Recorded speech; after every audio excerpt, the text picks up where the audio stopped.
right? Why the heck not?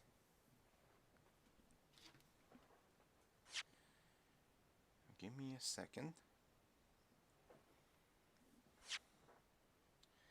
We will start in like 2 seconds.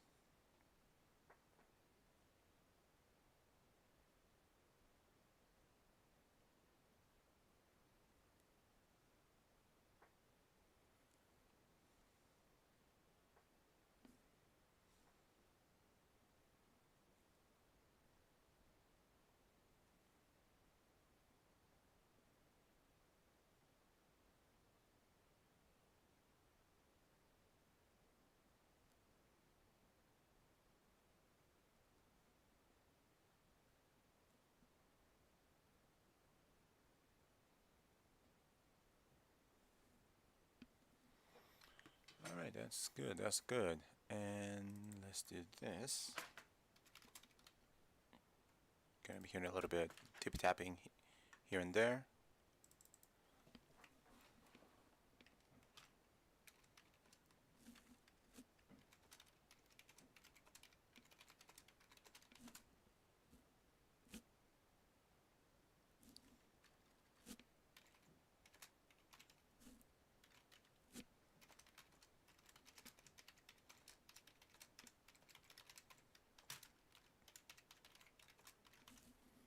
Mm-hmm.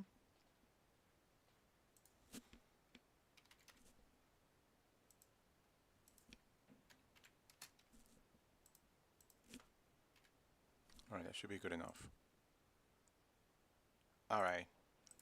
Hoping that the text have changed a little bit and I sent everything else. Okay.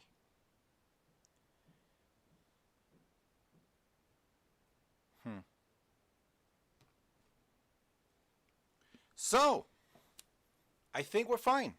Let us continue our quest through the greatest attorney.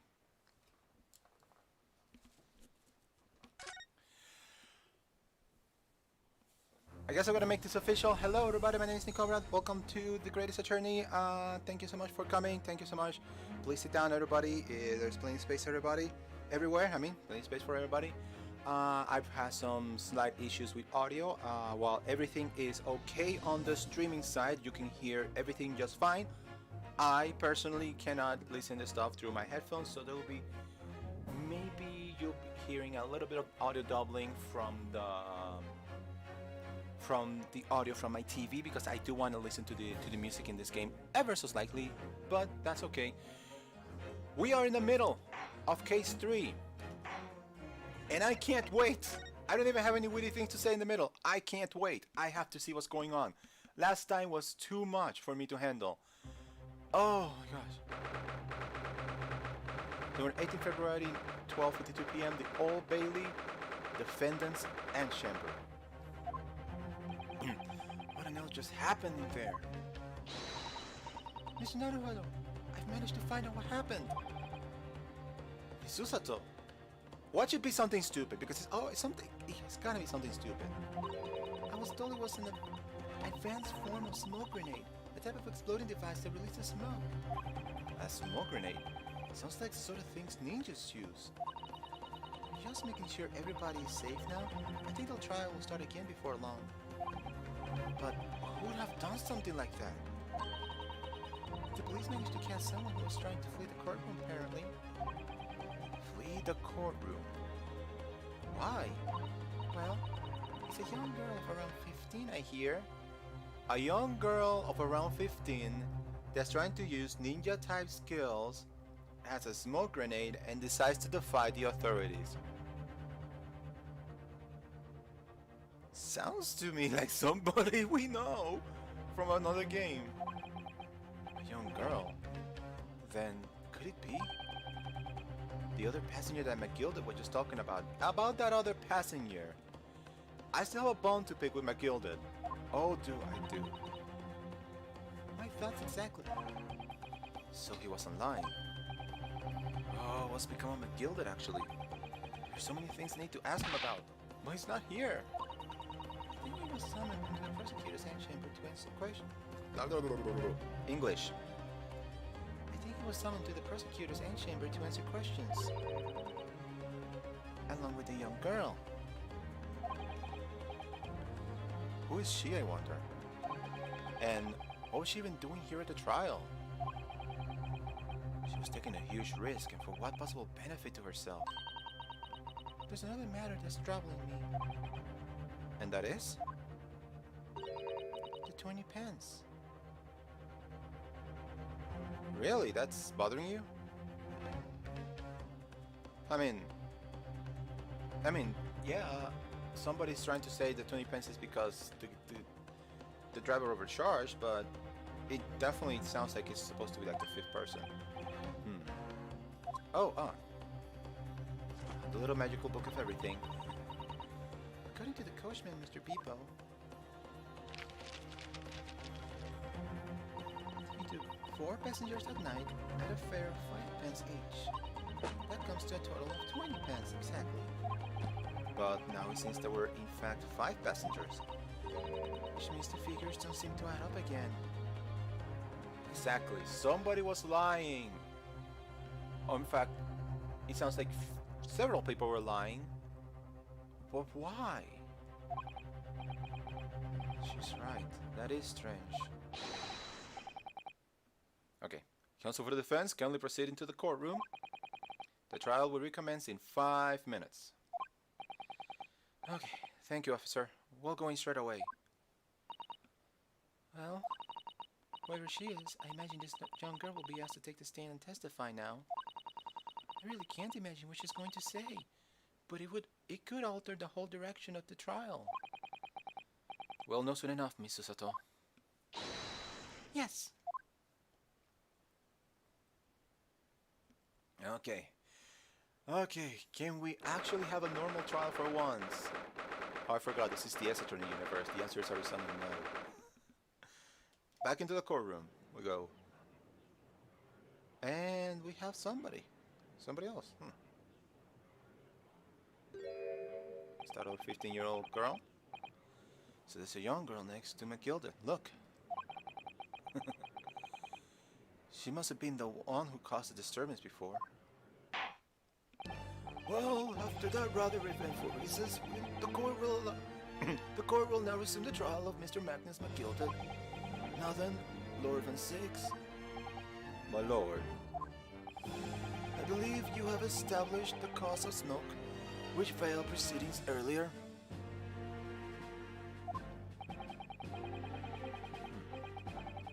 It seems to have been an advanced form of smoke grenade. These are typically employed by the army. Good gracious! The army? What in the devil's name? It was an elaborate attempt by a young girl to cloak her escape from the public gallery, but she was caught, and now occupies the stand. Your name, girl? Oh, she ain't gonna tell it easy. Oh. Are you responsible for the smoke grenading, which induced such pandemonium here in my courtroom? You're gonna say anything to your defense, girl? No? What is the meaning of this deplorable behavior? Ahem. If I may, my lord. Yes, Mr. McGilda. I think perhaps I have to explain here. Why is it that this wheelhouse was here in the first place, and why she tried to bowl like that? It is all tied up to the events of the night, but so it is.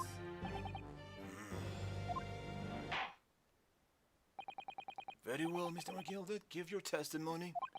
You will explain to the court exactly how this young woman is involved in the case.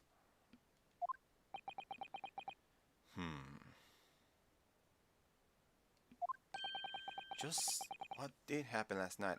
That's what I want to know. It's not like a defense lawyer needs... It's not like a defense lawyer needs that information on anything. Yeah, I know. Oh my gosh. Okay, let's continue. So, can you tell us about the young girl? I think I know what's gonna happen in this testimony, but we'll see. On the night in question, I took the back seat in the omnibus and promptly nodded off. Then, begorra! A loud thud and a wee scream woke me up with a fair start. There was a fella collapsed on the floor at my feet, so I set him up on the seat across from me. Then I turned to find out where the scream had come from, and bless my soul, what do I find? There was a child there, all curled up in a ball, hiding her wee self away.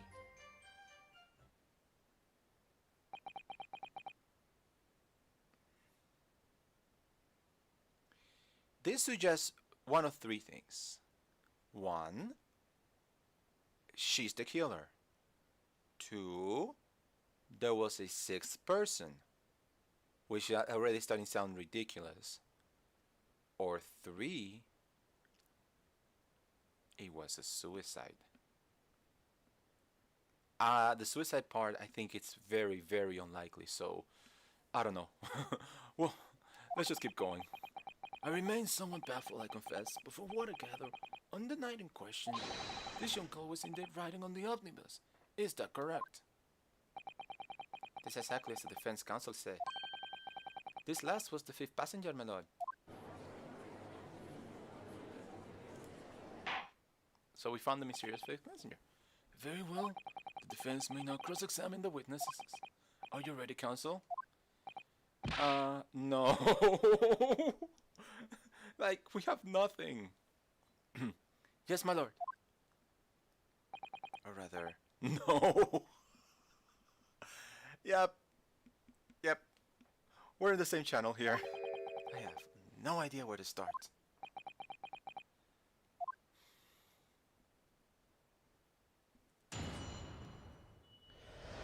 On to the cross-examination. What is going to happen here? I have no clue, but we're gonna do this. Alright, and then question to the back seat, and then put front and off. Hold it! And when you first got into the omnibus, were there any other passengers already on board? There were not. The cabin was empty, and there was no one on the roof deck either. You were the first passenger, as it were, I see. Aye, and that's why I took the backside as I did. This is the most comfortable, so it is. Could you explain exactly what you mean by the back seat? By all means. This is how you already described it earlier.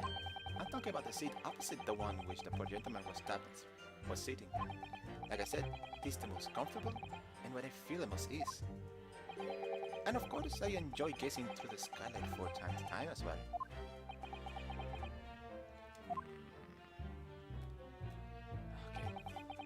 Okay, loud thud, we scream woke me up with a first star. So it's fair to assume that according to his testimony, if it's true, he was sleeping up until from the time he got in up until the time of the murder. And the scream, are we to assume that the scream was from?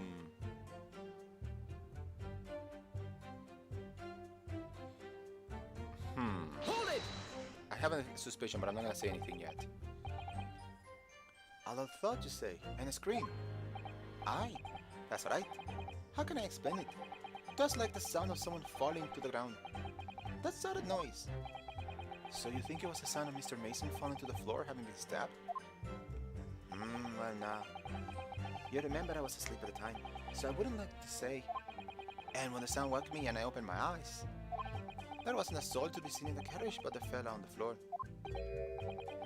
You didn't see anyone? But at the same moment, you did hear a scream. Ah, from the seats above you on the roof deck, I presume. Not above me now, my lord. It was from inside the cabin. But I wasn't altogether thinking about the scream. No, I was just stunned by the desperate sight before my eyes. There was a fella collapsed on the floor at my feet. So I set him up. Okay, yeah, set him up. I don't know why I keep reading his voice. It's like I just reading his voices because it's like, oh, it's fun. It's kind of fun, even though I probably am offending every single European at the same time. Sorry. You set him up? The victim, I mean. That is it. And the seat across from me, as I said. I could plainly see the poor devil was already gone. And you wouldn't leave a dead man just lying on the floor now, would you? These common courtesies are these. I found it a little hard to believe. Ara? Northern 6. Now what would that be? You wake to find a man lying dead at your feet in a carriage, and no more person would hail the cabman. Any upstanding member of London society, that is.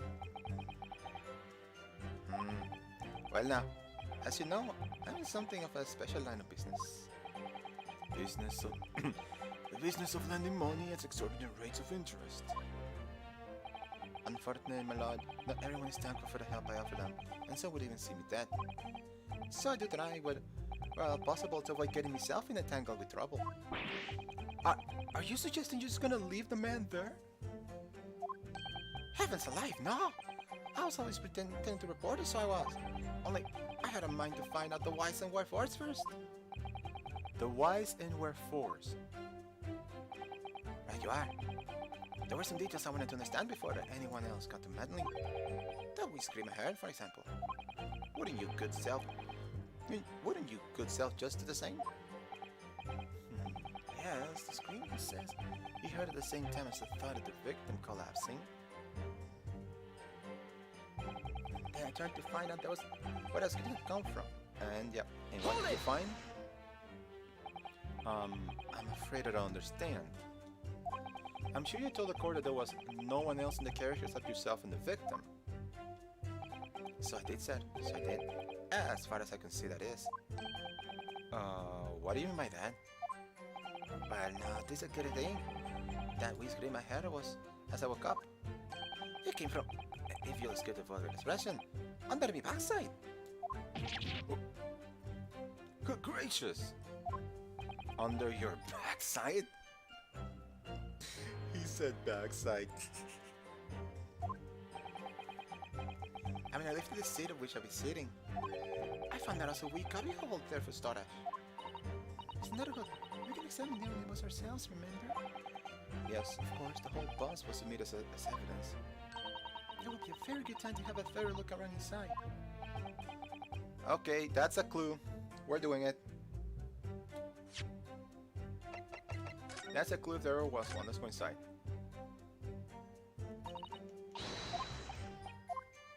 Okay. Okay. Oh no, I was wrong. There is a pool of blood over here. Okay, I was wondering, like, I saw the pool of blood here, I thought, well, there's no pool of blood here, and I was completely 100% wrong on that. So what they're talking about is this. Okay.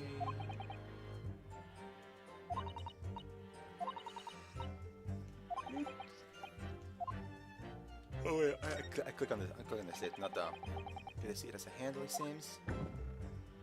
Open the handle, and what's in here? Storage compartment, there's nothing there. What? Wait, it's empty? Wait, last time I checked there was stuff in here. Huh, last time I checked this, there was some stuff in here. Huh. But yeah, it's empty and it's big enough to store one human in here, if they want it.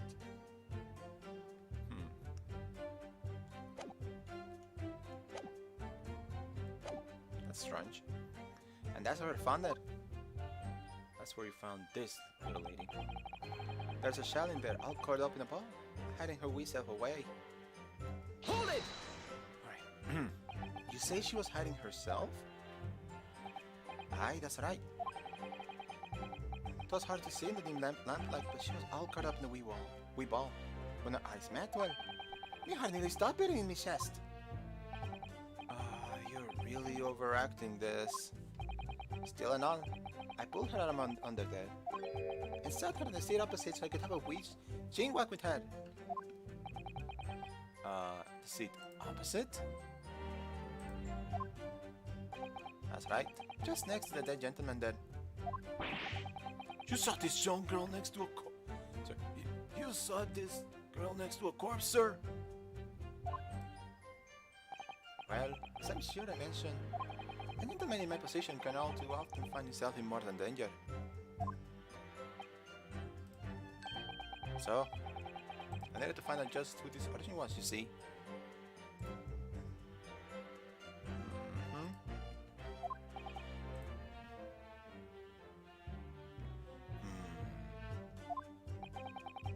And while I was in the middle of talking with her, I heard another scream. I felt his voice this time. Presumably that scream was Mr. First, who was sitting on the roof deck seats.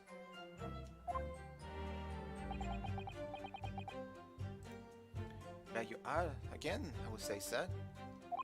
Looking down through the sky like he must have seen this young girl, a gentleman with a knife in his belly.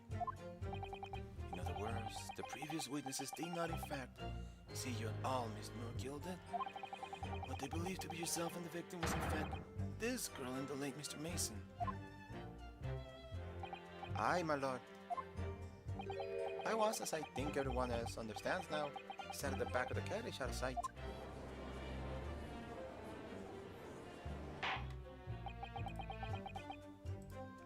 It is certainly plausible. The defendant is somewhat diminutive in stature, and rarely confused perhaps with this young girl. After that, of course, with a scream from the gentleman over us, the driver realized something was wrong and pulled up the horses. Thank you. I've heard enough. The events as explained are clear in my mind. However, at least one conundrum remains. Who is this girl?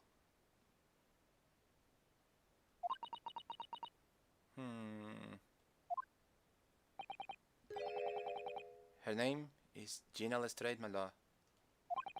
She's a stranger, earns a cross among large crowds, relieving people of their purses. Was commonly called a pickpocket. What?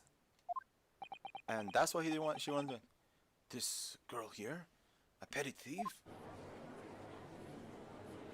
I mean, considering in the world they lived in and considering the world nowadays too, yeah, I would 100% understand why, you know, people will have that blah words, blah. I would understand why people like her would be pickpockets. Not that I would want a pickpocket on me at any time, but yeah. Order! Order! Is this true, Miss Lestrade? Lestrade? I guess Lestrade. Ah, Lestrade. Stray. Miss Lestrade, you will answer the question. Whoa! How dare you! What is the meaning of this? That is new. And she gone. The girl, she's gone. Open your eyes. Open your eyes. I'm over here. Good gracious. Oh! What was the point in that little side step? I know what you are thinking. Brothers were all the same. This dirty little dipper, you say, slipped up and got caught on the job. She got herself back into a corner so she knifed the gent. Go on. That's what's on the outside, ain't it? Oh, she's got sass for days. I mean, considering she's a street urchin, she probably needs it more than anybody else here. No, not at all. This is a court of law. We're here to determine the truth, not cast. Green means poison. No, I've been poisoned.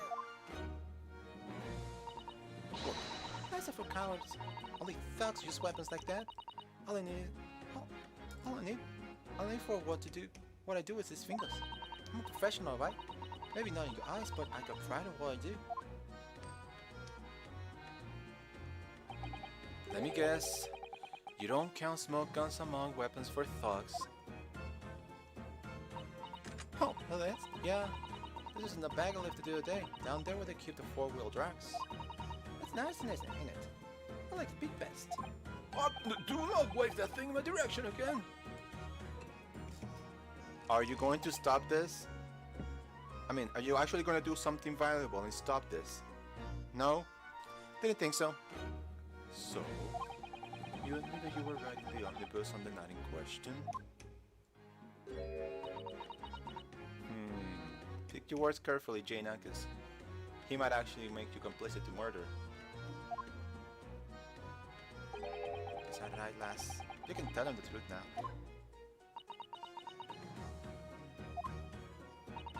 Alright, yeah. Just like the Irishman said. The court accepts this girl's Miss Gina Lestrade as a valid and significant... No, sorry. Wrong accent. The court accepts this girl's Miss Gina Lestrade as a valid and significant witness in this case. Accordingly, young lady, we will now hear your testimony, if you please. Gina? You will tell the court exactly what happened in the omnibus on the night in question. Alright, if I had to. If I ought to. Sorry, so she has some sort of like Cockney accent, and I cannot for the life of me like replicate that. So I snuck inside the carriage before they hook up the horses, just like always. But it was a vital waste of time. I got nothing to show for my troubles at night. I tell you, you can't see a blind thing in the hiding place. It's pitch in there. Then, after a while, I heard this loud bang. Nearly jumped up my skin I did. And the screen just came out. A loud bang. It's because of that, you so found me. Really helped me to get away, man. A loud bang? Yes, he let you go. I fail to understand why you let this street urchin go, Mr. McGilded? Oh, this simplicity in self, my lord. You see, she's gonna possibly kill the other passenger. I knew that for a fact.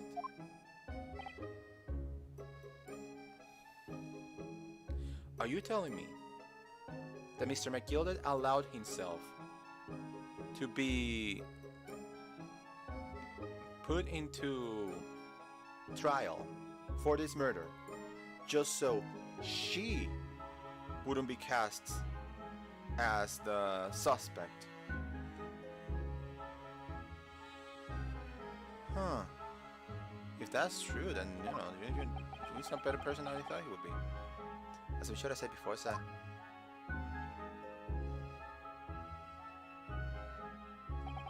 I was sitting right on top of the place where she was hiding herself. I think a demonstration is called for. This is what I said that night, and the cubbyhole in which you have spoken. Sorry, and the cubbyhole in which you have spoken is underneath the seat, I presume. We opened. There doesn't need to be anything there. Yes, it does appear just large enough to accommodate someone of the girl's stature. Aye, but of course, the wheelhouse was stuck in there, because I parked myself on the seat for the duration. Oh! So you see, that's why I let the last bolt. I knew that if the police found her there, they'd automatically assume she'd done it. But I couldn't leave myself as a young following I was ruined when all the time I knew she was innocent. Even though you must have realized your action would result in your own innocence being called in question. Not at all, my lord. Not at all. I knew in my own heart that I was innocent. So I thought it was worth taking a punt for my own good name for the sake of these less fortunate lass. My goodness! Oh, what a perfect gentleman! I mean, if this is true, then great on him. My lord, this is a fine example of a man kind of possibly guilty of a heinous crime like this.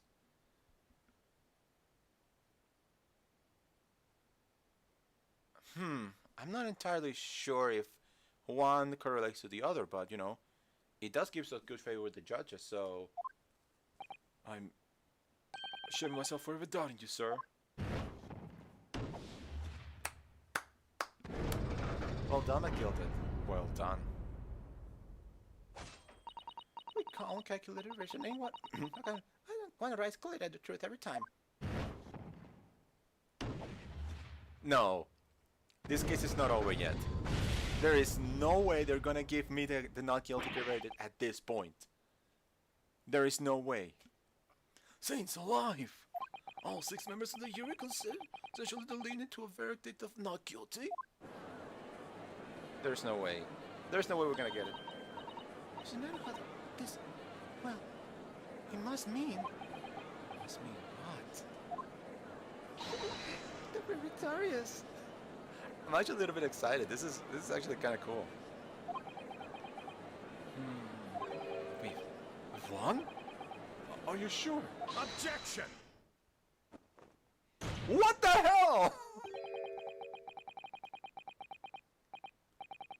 Dude, put your shoes down from the table. You're sullying the table.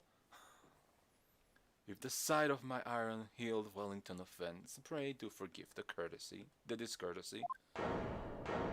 But this really is a consummate example of the one monumental flaw in British judicial practices. Oh yeah, I assumed there was more. I assumed there was plenty more. But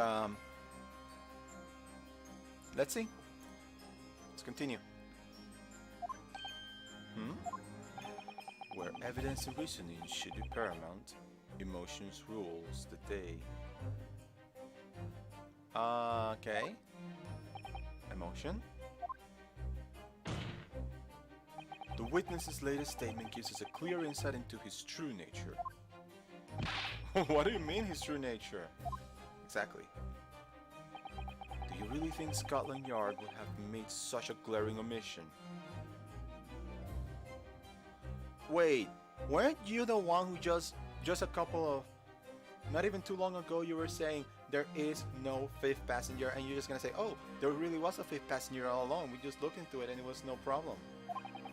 After the incident, the omnibus was comprehensively searched by officers of the police. Obviously, the interior of this cubbyhole, as the witnesses put it, was included in their investigation. Right, and... the compartment under the posterior seat was full of the coachman's belongings. You underestimate how people can be very, very, very malleable. It's noted in black and white here in the police report. Good lord! The evidence has been tampered with. In order to corroborate Mr. McGilda's story, someone has unlawfully removed everything from under the seat. Oh my gosh! I found that out when I just looked at it. It's like, wasn't there something in there? I said that, like, not 10 minutes ago. It's like, here it is, coming back to bite my butt. Yeah, we know. Naruhodo. You walk like 10 steps back to get hit in the head with the wall and then just fall down on the table, of course. Order! Order! How could such a devious contrivance possibly have an effect, the council? Naturally, we must acknowledge the deficiencies of the constabulary in allowing this to have happened. However, I assure you when the omnibus was wheeled into the courtroom this morning, and I know that because I did examine it beforehand, the compartment under the seat was not empty. Yep, I did examine and it was not empty before. If I hazard a guess, it was when the smoke bomb hit. Well, my Nipponese friend... me? When the carriage was submitted as evidence, doubtless you examined it in fine detail as would any self-respecting practitioner of the law. I did. Pray, what do you find the condition of the underseat compartment to be? Crap. To be sure, the gentleman will be able to clear this up in a jiffy. Sorry? Go ahead. You tell the court now, fella. How this is all elaborate excuse by the desperate Lord Van Seeks. Oh, crap. So here's the thing. When it comes down to it, I think we need to go for the truth. Well, counsel, do you have something to say on this matter? How am I supposed to answer to this? What can I say about the state of that little compartment under this seat in the omnibus? Alright. Okay, obviously the game wants me to say the truth. And I'm going towards the truth. I don't know if any of the other answers have like the funny answer, so... Okay, let's just go for the truth. Alright. I really don't know if given this answer is helping my cause as counsel for the defense. But as far as I remember, at least... When I first examined the compartment, I'm fairly certain there were a number of articles inside it, yes? Are you sure, counsel? Ah, big whist! What are you saying now, you daft dog? I thought you were on my side here. I'm on the side of truth, so you need to do better. What game are you playing? Your task is to defend the man in the stand. Why would you say something to compromise his position? Simple. I'm gonna look over it. As the advocate for the defense in this trial, I confess I'm still not entirely sure where I stand. But it seems to me that I should state what facts I do know as clearly and honestly as possible. Interesting. It's not altogether pleasing, fella. I'm simply telling the truth, Mr. McGilded. Well, don't forget you're supposed to be representing my best interest here, lad. Nothing.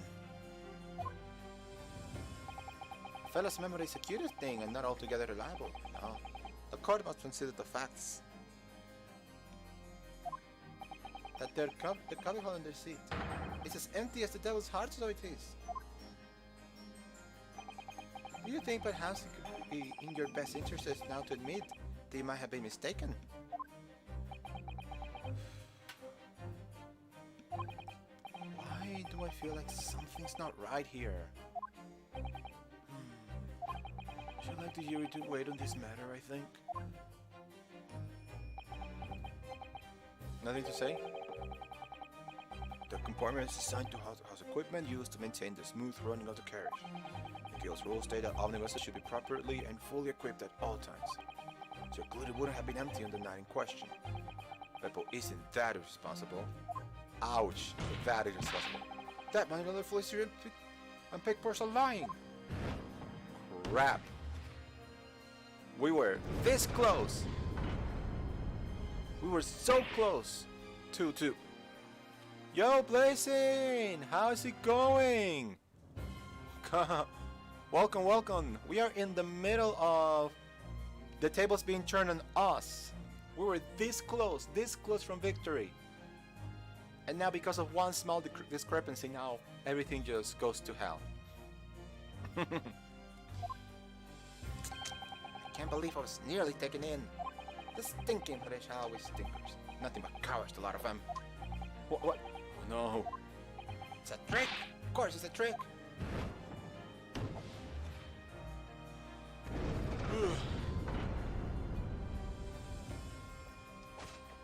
Ow! Well, I am doing just fine right now. I decided to start streaming early because for two reasons actually. One, I might, depending on how the new schedule is going. Yes, it is Blazing himself. Depending on how my schedule goes for the week after I come back, I might actually start streaming a little bit earlier, like this hour or maybe an hour after, because I will be streaming less days, but more hours per day. So hopefully, you know, I want to get into the taste of streaming earlier. But in terms of the game, it's really good. Like the plot starts thickening, and I can't wait to know the whole truth. So yeah, because you know, it's almost been a month since I started streaming, and I really quite like doing this, but I need a bit of balance, so I can't just stream every day, because it's gonna be a little more stressful. So I'm just gonna be streaming 4 days a week. I already set it up in my about page what I'm gonna do for my 4 days. But I am definitely intrigued by what's going to happen here. Quite so, I must concur here. And there goes my advantage. Now I'm 50-50. Thank you. Your calm, calculated reasoning while rights clearly to truth every time. Yes, but every time a different truth, it seems.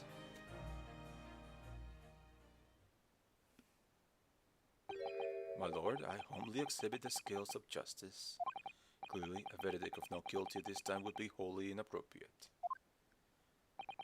Thank you, counsel. But before we proceed any further, there is the matter of the outstanding cross-examination. Let's do this. Counsel for the defense, begin your questioning of the witness, please. Okay, my lord. Yes, my lord. What just happened here? The whole balance of the trial just shifted almost beyond recognition.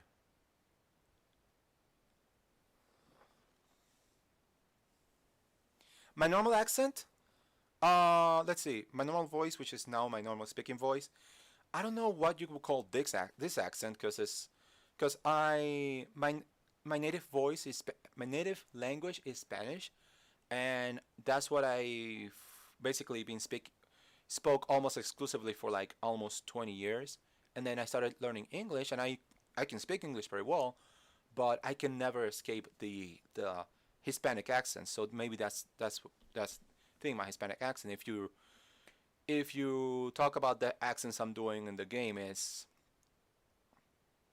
an abomination. That's what I like to call my accents in the game. And in the game, they're an abomination.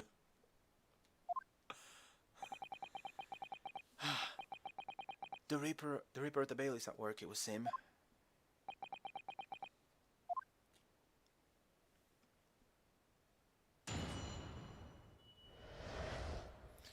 Okay. So, can we actually get something going our way? Just noticing the carriage before they hooked up the horses. Hold it! Always. So, you were already in the omnibus before you even set off on this run.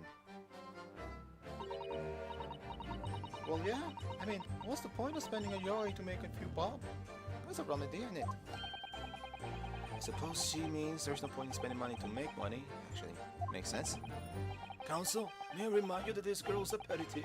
Can't refrain from entertaining her tenants. Well, Madalas create the little mystery of the personal. 4 paying passengers and a 5 pence apiece, making the 20 for which the cabman testified. And 1 liter escape cake. It is riding for free. The right conk of a driver always goes for some grub before it starts around, see. That's why I sleep in the carriage and get myself sitting on the seat. That's an easy, right?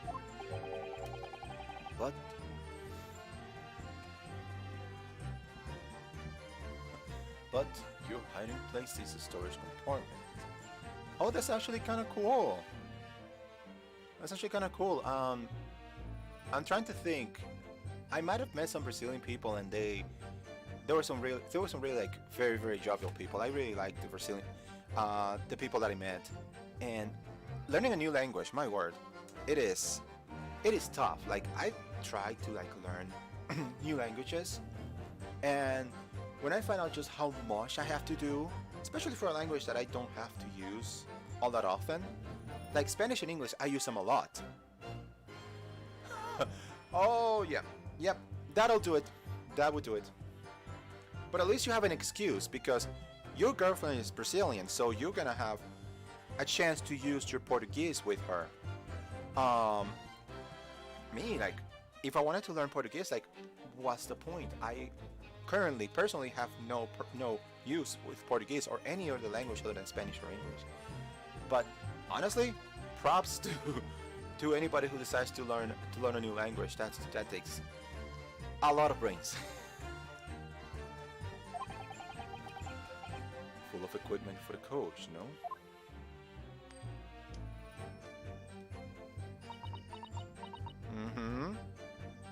You know you're not looking very hot right now. You could be accused of conspiring for murder. You better give us something good.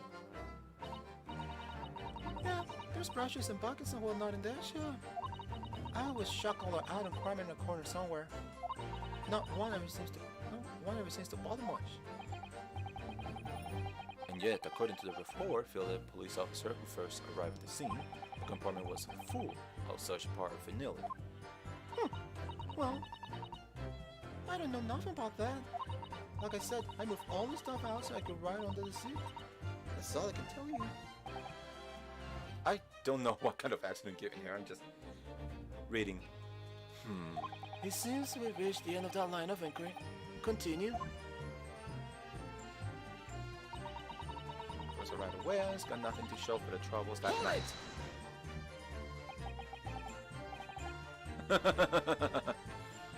Oh my gosh. Like I said at the beginning of the playthrough, this is gonna be me doing abominations of actual accents. Sorry. My big apologies if that kinda doesn't jive well. Where's the time? What's that? Well, it was nice of me. Okay, sorry. Well, most nice of me on the God permit at least some of the English. I can speak English. I know I can speak English. Most nice of me on in the God permit at least some of the time. God permit. Okay. I beg your pardon? Do you say God permit? Oh yeah. Well, that's what my kind call it, you know. You said the omnibus, I suppose. Point is, sending them around the carriage ain't got none in it for a while. And that's when you come out of your hiding place and get away. That's it.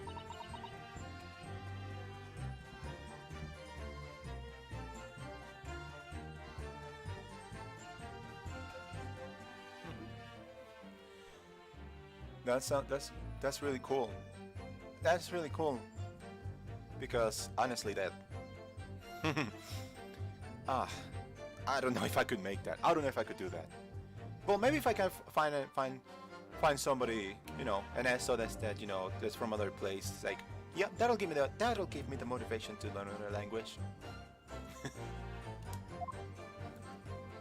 But yeah, it's really cool that you already are that advanced. This girl was sat on me. This girl was sat on me seat from the start. I didn't push the whole way, did it? That 1 inch, I was totally stuck. Do you mean to tell us you were present in the carriage for the duration?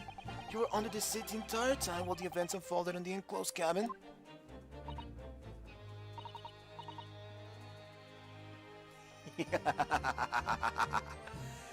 You know, I'm not against getting you know, going out with somebody, but you know, right now I have a few other priorities that kind of like occupy my mind. But you know, whatever. If somebody comes in and you know, I find her attractive and it's like, okay, look, you know, let's just go out for a night on the town. Why the hell not? To be sure. I was shocked as anyone. You don't expect to leave the cushion even sat on to find a child now, do you? So, this Miss Lestrade couldn't possibly be the culprit then. You're gonna party. Hell yeah, party. Like, no, I know several places we could go in in this town. Hell yeah, I do. Like, there's not nearly as much as you would find in some more higher populated places, but there's still some places to party. Yes. Party all the time. I tell you, you can't see a blind thing in a hiding place. Hold it! So, you couldn't see out of the cabin at all? Not yet. Most days I push the cushion up with me head and look at the crack. But I can't have a butcher's hat who I'm gonna fiddle. I thought you were a pickpocket, not a butcher. I mean, I can have a look. The seat I get on there ain't as plush as the other one, you see. So most of the time, the passengers plan themselves opposite. Interesting. But for some reason at night, this year, Irishmen spent the whole journey right over me head. And for that reason, you weren't able to push the cushion up to peek out, I see. Truth is, I ain't too happy in small dark places. Feels too much like being drawn in the clink. But it's the only place to hide in them carriages, so it's Upson's choice. Why doesn't she just take the pig in people's pocket in the open then? Take a wild guess. It's the open. I said there's some reason that she's not letting on, judging from her demeanor. So anyways, I was a bit scared, but I had to stick it out on the day, nothing else for it. Then after a while, loud bang. This is what, it's kind of weird. Loud bang. I don't remember there being a loud bang in any other testimony, so what's going on here? When you said a loud bang, do you mean the noise of someone falling on the floor? Could have been, I suppose. I don't remember so well. Point is, it made me jump. And you let out a scream involuntarily. That's right. And then I felt the cushion over me get lighter all of a sudden. Presumably when the defendant got up in order to help the victim, yes. Or not. Or you have to ponder this. You have to ponder this. If what she's saying is true, then that's saying that she didn't feel the man leave until after the body fell down. How, if they're in opposite directions, would he be able to like stab him like that? Like, does McGilda suddenly know how to throw knives? I mean, stranger things have happened, but I don't think this is the case here. It could have been the moment the accused stood in order to stab his victims, could it not? Well, girl, do you see what happened at the crucial moment? Oh, what? Yeah, I saw it. Huh? I pushed out the cushion and I had a quick push as well. I had the chance, didn't I? Irishman was sitting on the bloke while falling on the floor in the seat opposite. Okay. That matches Mr. McGill's account, of course. But then, the fellow suddenly turns around and looks right at me. I sunk back down again, but it was too late by then. I should never have risked looking. Nope, probably not. It's because of that, this swell found me. Yep. Hold it! So tell me more about that, though. And when Mr. McGilda discovered you, he pulled you out of your hiding place. I was scared stiff, I was. He dragged me out and sent me down in the seat and all. Next to the victim, Mr. Mason? Yeah, the bloke got a knife in his guts. He was still bleeding. I'll bet it was like, holy crap.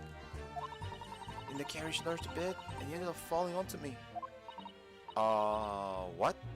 That sounds... Ooh. Both me and my hands could cover in blood. Made me feel sick as a dog. And there's the mystery of the bloody hands then. Both her hands covered in blood. That must be what the rooftop passenger saw. After that, I believe you talked with Mr. McGilda for a while. Is that correct? He asked me some stuff. Wanted to know my name and what I was up and that.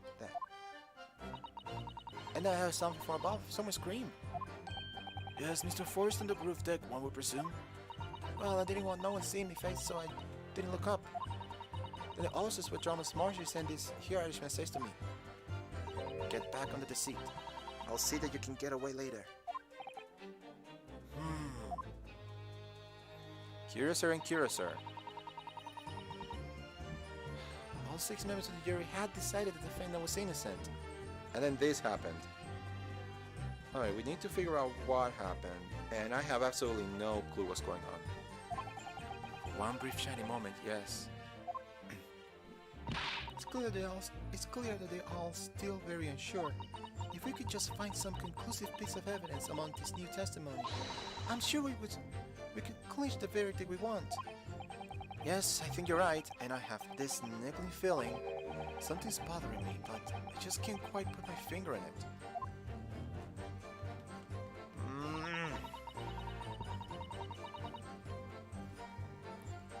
Alright. I have absolutely no clue what I'm supposed to do now. Come on. I will find what I need to do.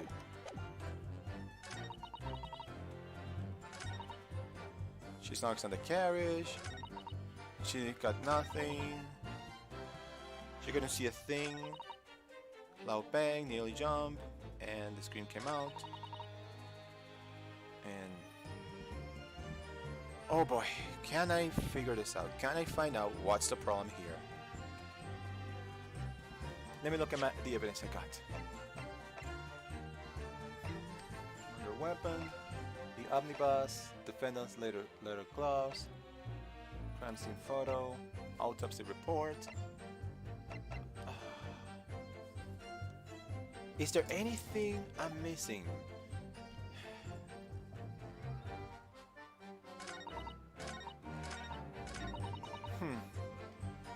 This is the part where I'm not entirely sure if I know what I'm supposed to be doing. It doesn't seem like I need to talk to McGilded here, because McGilded just stayed still and there was no problems with testimony there. So I wonder. My problem, I think, is probably the omnibus is what I need to present, but where? Snuck inside the carriage, that's fine. Nothing to show. Anything in that hiding place? Is it true that you cannot see a single thing in that hiding place if you go in there?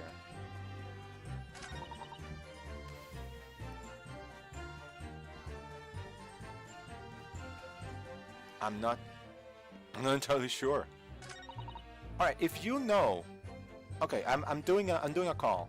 If you know, I don't want to know the actual answer, but is it through pressing or is it through presenting that I go forward?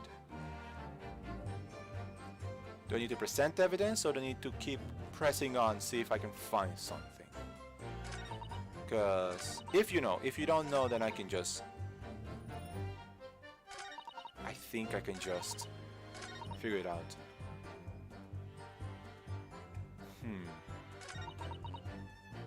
Got nothing to show for myself.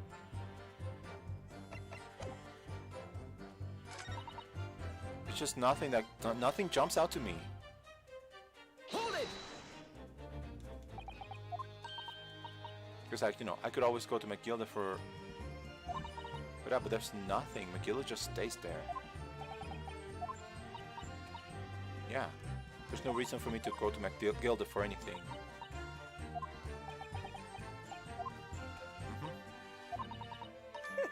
Oh wait, what? Huh? I ain't too happy in small dark places. Feels too much of being thrown in the... Why are you laughing? I'm sorry, why are you laughing? Is something funny, Mr. McGilded? Ah, I do apologize. Was there something on the matter, Counselor? I'm just wondering, Mr. Lestrange's last comment made something occur to you, perhaps. You seem to be thinking something to yourself. Oh, no. That's nothing important. I was feeling bad for the poor lass is all. I remember feeling desperate myself as a young lad. Shot up in the dark. It was terrifying, so it was. I see. Yes, I'm sure we can all sympathize. Still scared of the dark now. I'm glad you didn't say that out loud, buddy. And I don't know about yourself, but I find that the darkness seems to make everything you hear seem that much louder as well. Gina? I mean, she's still a teenager. Yeah, I suppose it does. Maybe. Miss Lestrade? Did you hear something that night? Anything? An unusual noise, perhaps? Come on. Nah, not really. All I could hear is the Irishman snoring. Hey, yappers! There's no need to tell the whole world of me foibles, you little scamp. What a pity. If only Miss Lestrade had heard something, it might have given us a vital new clue. Yeah. What should we make of the last statement of hers, though? Wait a minute. What did she just say? I think this is significant. No. Wait, I did wrong. I clicked the wrong button. Yeah, no, Susato, sorry. Well, I don't know. Is it really true? Must be, surely. Perhaps that's precisely the point. Couldn't that be important in and of itself? Exactly. Dang it. Come on. Continue across. Ah, dang, I've got to go back to it. Damn it. I'm an idiot. Okay. Hold it! Let's do this again. From the beginning.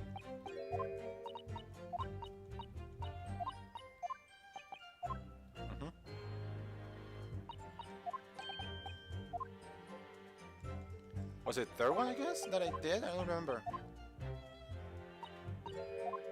No, it was a third one. I'm an idiot. Yeah. Yeah, I know. I'm doing wrong. I'm doing wrong stuff. Okay, so we're back. It's number 3. The one I need to press is number 3. Okay. Okay, so cabin, not a yacht. Yeah.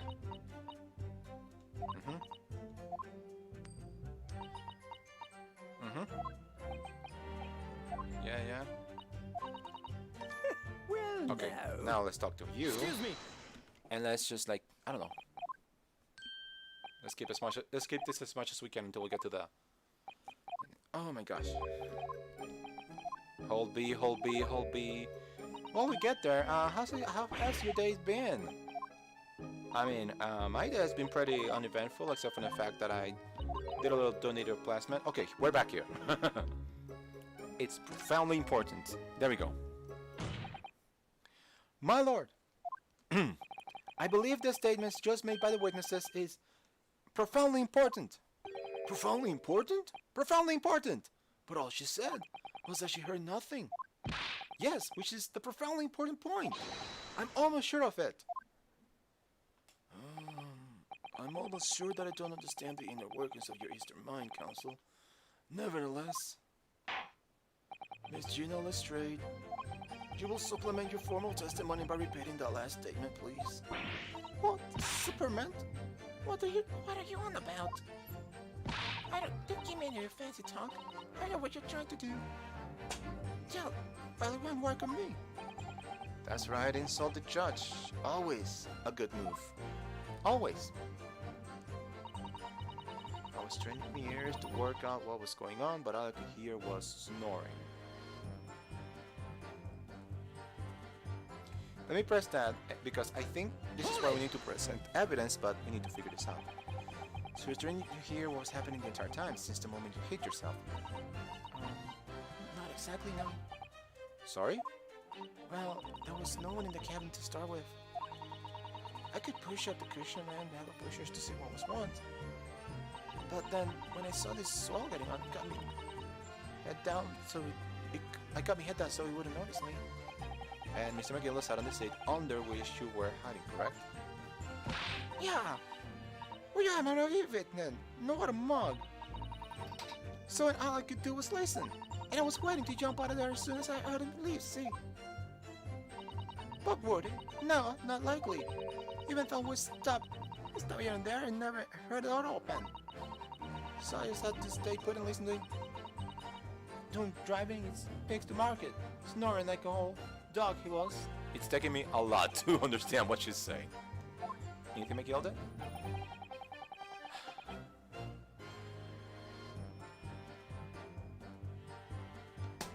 Something doesn't add up. She didn't even hear the door open after he got in. So how did Mason get in here? That's a good question. Mrs. Straight, why have you just told the court? It's clearly at odds with the facts. Oh. At odds? Are you sure, man? Absolutely. It seems my lord and Nipponese friend is not as dull-witted as I feared. So when Six realized it too. Yep, let's see what this has to deal. This leads towards. Counsel, I must insist that you bolster your claim with evidence, or some complicit party's name at the very least. Yes, my lord. I expect you to demonstrate this alleged contradiction to the court. According to Mr. Straight, while she was hiding in the omnibus that night, she heard nothing but the sound of Mr. McGill snoring. Think, Reno, as you can think. There's something else she should have heard. And I think I know what it is. But just in the case I'm wrong. So what should she have heard? Very simple. We don't have evidence. But we have a person. Where, my lord? Allow me to elaborate. On a particular sound that Mr. Drake could not have failed to hear on the night in question. The sound very clearly explained by the presence of the following person. Our victim. Like, how could she not have heard the door open for the victim? If Magnus came first and there was nobody else. Take that! Throw his fire, Mason? Right. Yes, my lord. The sound that Mr. Straight cannot have failed to hear is that of the victim, Mr. Mason, boarding the omnibus. Ooh, the music. We're in big moment now. Order, order. Explain your reasoning, counsel. Mr. Straight, allow me to confirm something. You claimed earlier that you were the first person to board the omnibus. Is that correct? Yeah, of course it was. I got on while the driver was in the pub, didn't I? And the next person to board the omnibus was Mr. McGilden. That it was? Not a soul was in the cabin when I climbed aboard. At least, not in plain sight. So you were, to all intents and purposes, alone in the enclosed cabin of the omnibus at the time. Did I not just say as much? I wasn't traveling with anyone else, if that's what you mean. Yeah, I saw him get on, remember? Through the crack under the seat cushion. He was on his own for sure. And from what we've heard, the carriage made a number of stops after that on its onward journey. During which time you did not hear the door opening or closing at all. Nah, I never heard it. That's exactly what I was listening for, weren't it? Waiting for this to swell to leave. In which case, when and how did the victim end up in the carriage? Oh, this is thick. This is getting to the thick of it. Now we had the mystery first of the amazing disappearing fifth passenger. Now the mystery is the amazing appearing Mr. Mason. How did Mr. Mason even materialize into this crime scene? We know that the victim collapsed inside the enclosed cabin of the omnibus. Therefore, Mr. Straight's statement about what she did or did not hear is at odds with the facts. Oh, I love spicy. I love me some spicy plot. Yes. This petty thief statement was clearly flawed. Leuven 6. Yes. He knew all too well that there was an inconsistency in Mr. Straight's statement.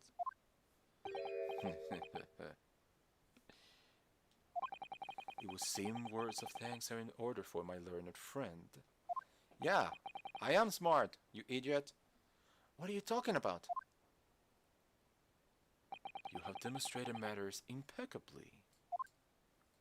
This witness and her colorful statements are entirely unreliable. Her words are convenient untruths, nothing more. And we just hung ourselves, didn't we?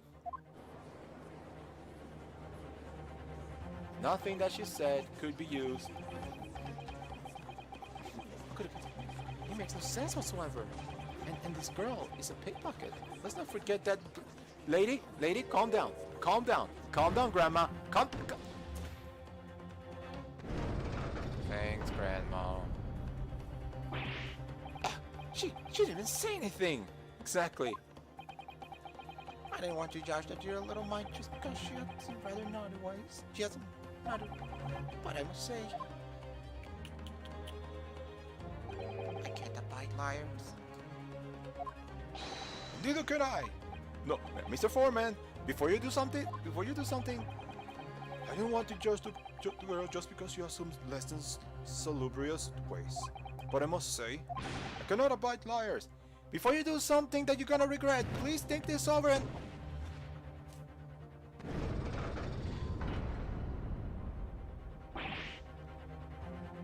Ah! Isn't that another? That's 5 he remembers leaning towards guilty. Oh my gosh, we're gonna have to do this again, aren't we?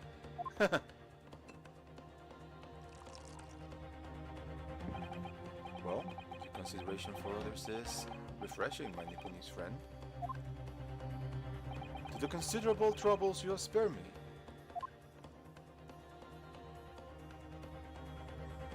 I hope you choke on grape juice. Yes, very refreshing. Ah! God, what are we playing at? Have you forgotten you're working for your useless sister, no matter?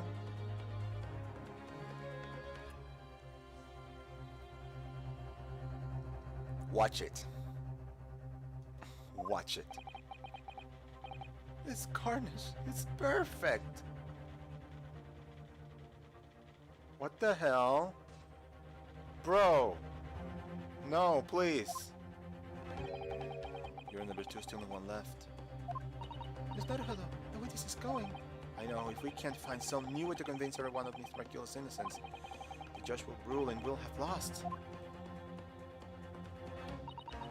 I very much wanted to believe the words of one of London's most respected gentlemen.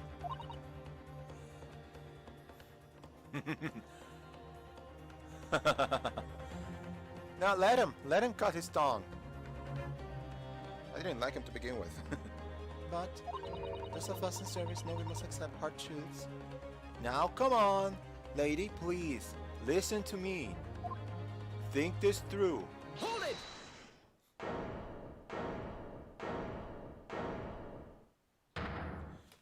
Yes, the witness's last statement seems to reveal a critical inconsistency with her story, and it keeps pressing the wrong buttons. However, if we consider the possibility that her statement is in fact the truth, it may shed an entirely new light on this whole case. What are you saying? Oh, finally, something! Thank you for doing something, Naruhodo. Counsel? Sorry, sir? Whatever do you mean? Counsel, I will not tolerate you attempting to prorogue in my adjudication. Explain yourself at once. When the accused boarded the omnibus on the night of the question, the victim was nowhere to be seen. Subsequently, the carriage door was not heard opening a single time, as testified by the witness on the stand. And yet the victim's body was found inside the carriage.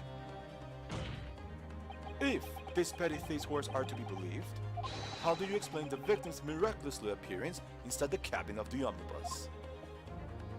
Okay, Garinosuke, think this through. Think this through. How? Is he a magician of some sort? Is he magic? There's only one way to explain how the victim came to be inside the carriage.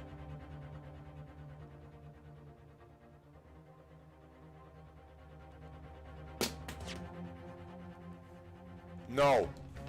No. No! I think I figured it out! I think I figured it out! Oh my... Oh no!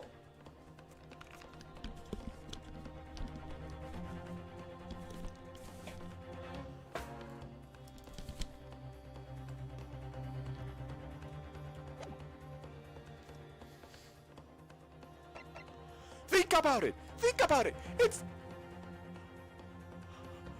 Oh my gosh! Okay, you wanna hear my reasoning? Okay. You know where he was? You wanna know my reasoning? Let me tell you where he was. You wanna know where he was?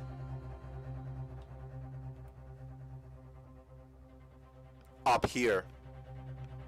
That's where the victim was. It makes sense! He was up here, he was killed here. Look at the latch, the latch which can be opened from the outside. The latch was open from the inside. The victim was thrown from down up here, down here, and it landed down here with a big thud. This is the big thud that made her scream and the accused wake up, and that's when everything else happened.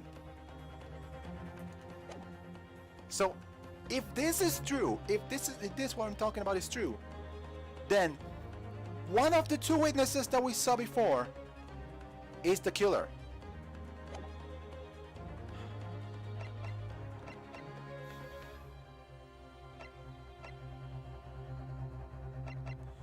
Oh my gosh. I think this is true. I think this is what it is. Obviously, the victim must have been placed in the carriage after he was killed. Objection! Tell me, my learned friend, what was the function of the obviously in your last sentence? Huh? Well said, Lord Six. Wait, did I do wrong? The obviously is troubling me also. No. That's really not the point. The point is that the victim must have been moved into the carriage afterwards. Then answer me this. How could a cadaver have been placed inside a moving carriage? Well, obviously Okay.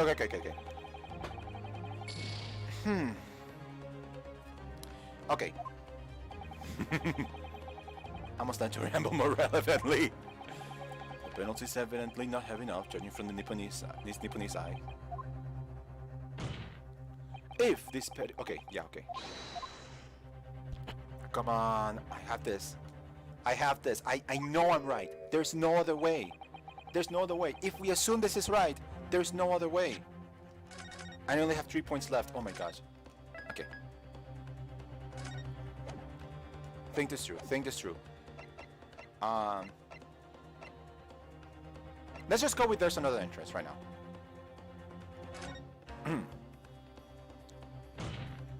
If the door wasn't open even once, the only explanation is that the victim entered the enclosed cabin some other way. Objection! I wonder what new fantasy you would come up with in your blind panic. But behold, the omnibus is here for all to see. You're looking in 2 dimensions, bro. Only one side of the enclosed cabin is furnished with a door. The other has only windows. Fixed windows which cannot possibly open. In short, there is no entrance to the cabin other than the door. Objection! And that's where I object. But there could be. There's one possibility you haven't considered. Oh, really? Yes, one other way inside that isn't the door. Another opening, the use of which allowed the victim to appear inside the closed cabin. Sorry, that wrong button press. Alright, counsel. The defense will identify the location of for the court. Here's the omnibus in which the incident occurred. Where on earth is this entrance would you propose the victim enter the cabin? I know I'm right, and this is it. Take that! Right here. The answer is obvious. I could only have been the skylight. I say, the skylight, and the music swells. Objection! Your ludicrous proposal almost has me lost for words. However, Objection! Hey, before you say anything else, the skylight may well be large enough for someone to pass through. Objection! So you claim. But do you have a shred of evidence to support your adult brain theory? I mean, we have the thing itself. Both Mr. McGilded and Mr. Straight said the same in the testimonies. They each claim to have heard a loud thud, such as the noise made by someone falling to the floor. This is what I'm talking about. Yes, which had already been explained, as the sound of the victim falling from his seat having been assaulted with a dagger. Yes, it has, but would a man slipping from the seat to the floor really make such a loud noise as the witnesses describe? A noise loud enough to cause Mr. Lestrade to let out an involuntary cry, in fact. Good gracious! Perhaps, in fact, that was the moment that the victim made his entrance into the cabin. No, let me rephrase that. The victim didn't enter the cabin as such. He fell into it. Objection! You're not suggesting that the victim fell from the skylight into the cabin? That's simply impossible. How can you be so sure? Because if the victim had fallen inside through the skylight, as you say, the passengers on the roof deck would have seen it happen. And yet, not one person made mention of such events in their testimony. Because either they're both the killers or one of them is the killer. And of course they're trying to save their butts.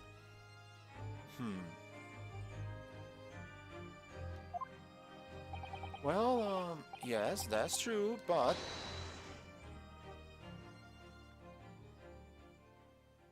McGilded, anything? Mighty humble fella, make a wee comment here. Mr. McGilded. To be sure now, the two fellas who were sat on the roof that testified before said nothing of the victim falling through the skylight. But it seems to me, my lord, that is not so much a case of them not saying, but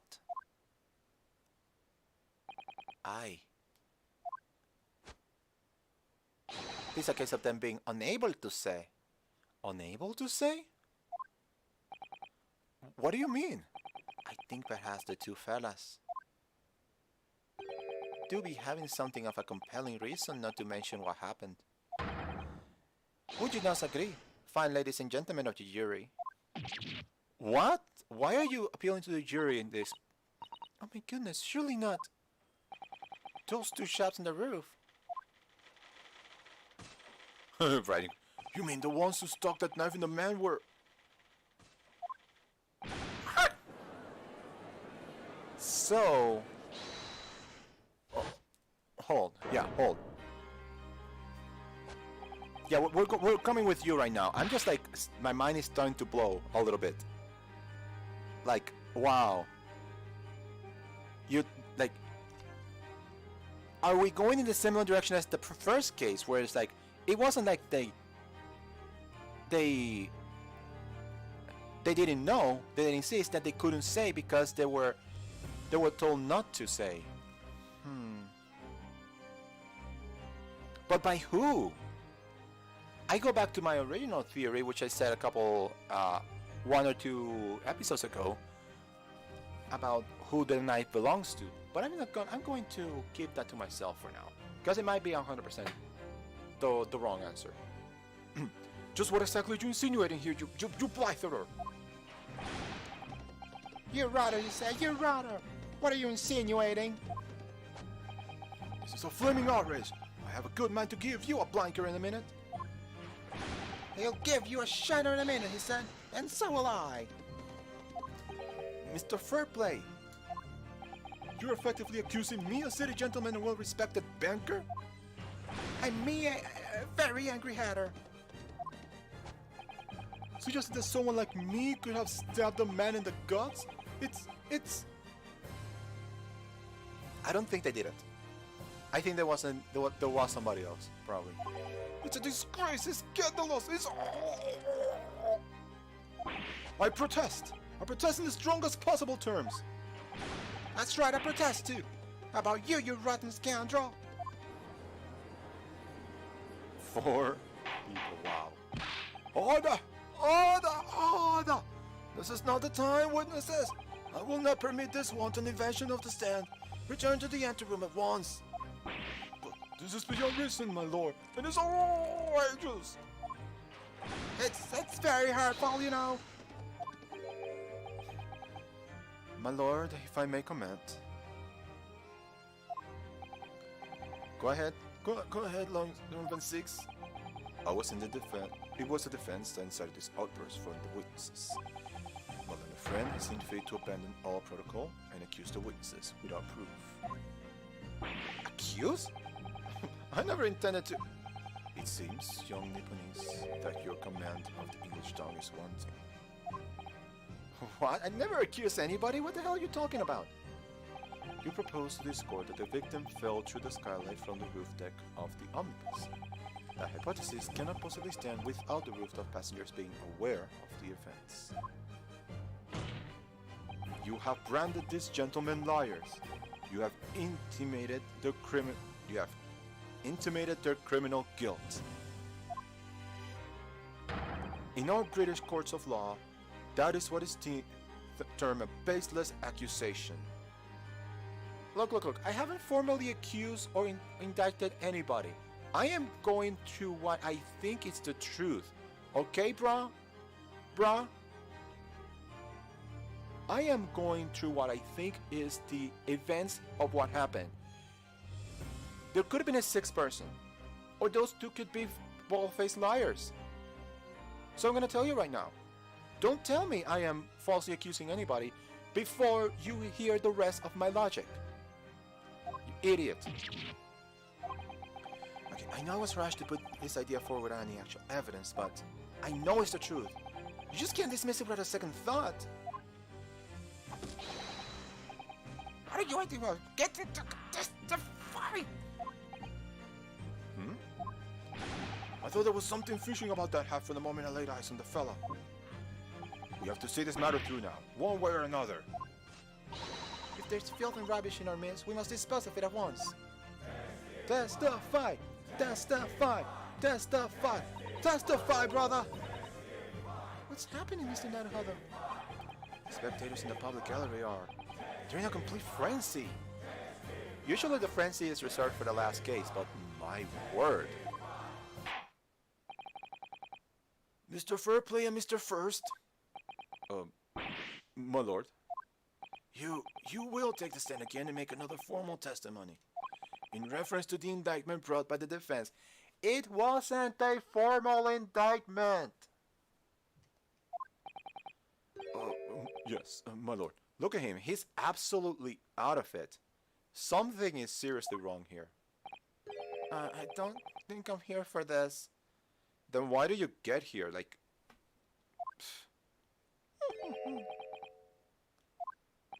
There's no time to think this through. All I can do is keep pushing forward. Okay.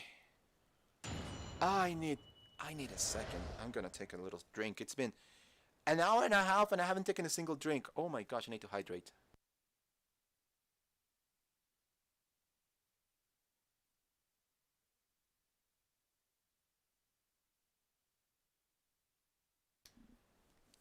Okay. Let's refute this accusation, apparently. We were the only two people up on the roof dead or alive. I can swear to that. If anything happened where we were sitting, don't you think one or the other of us would have noticed? In any case, neither of us know the first thing about the victim. We had no reason to kill the man.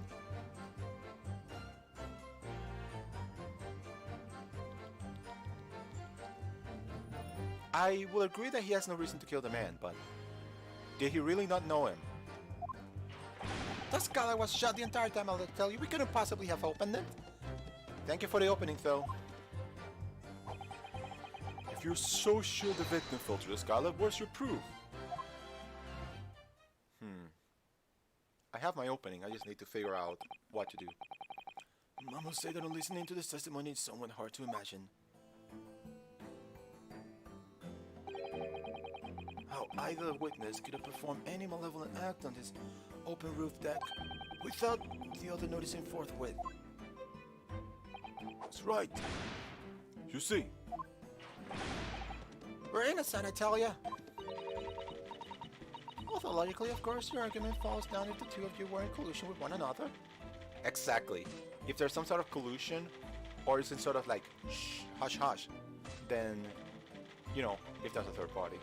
I think that, yeah, they could totally fall apart. What?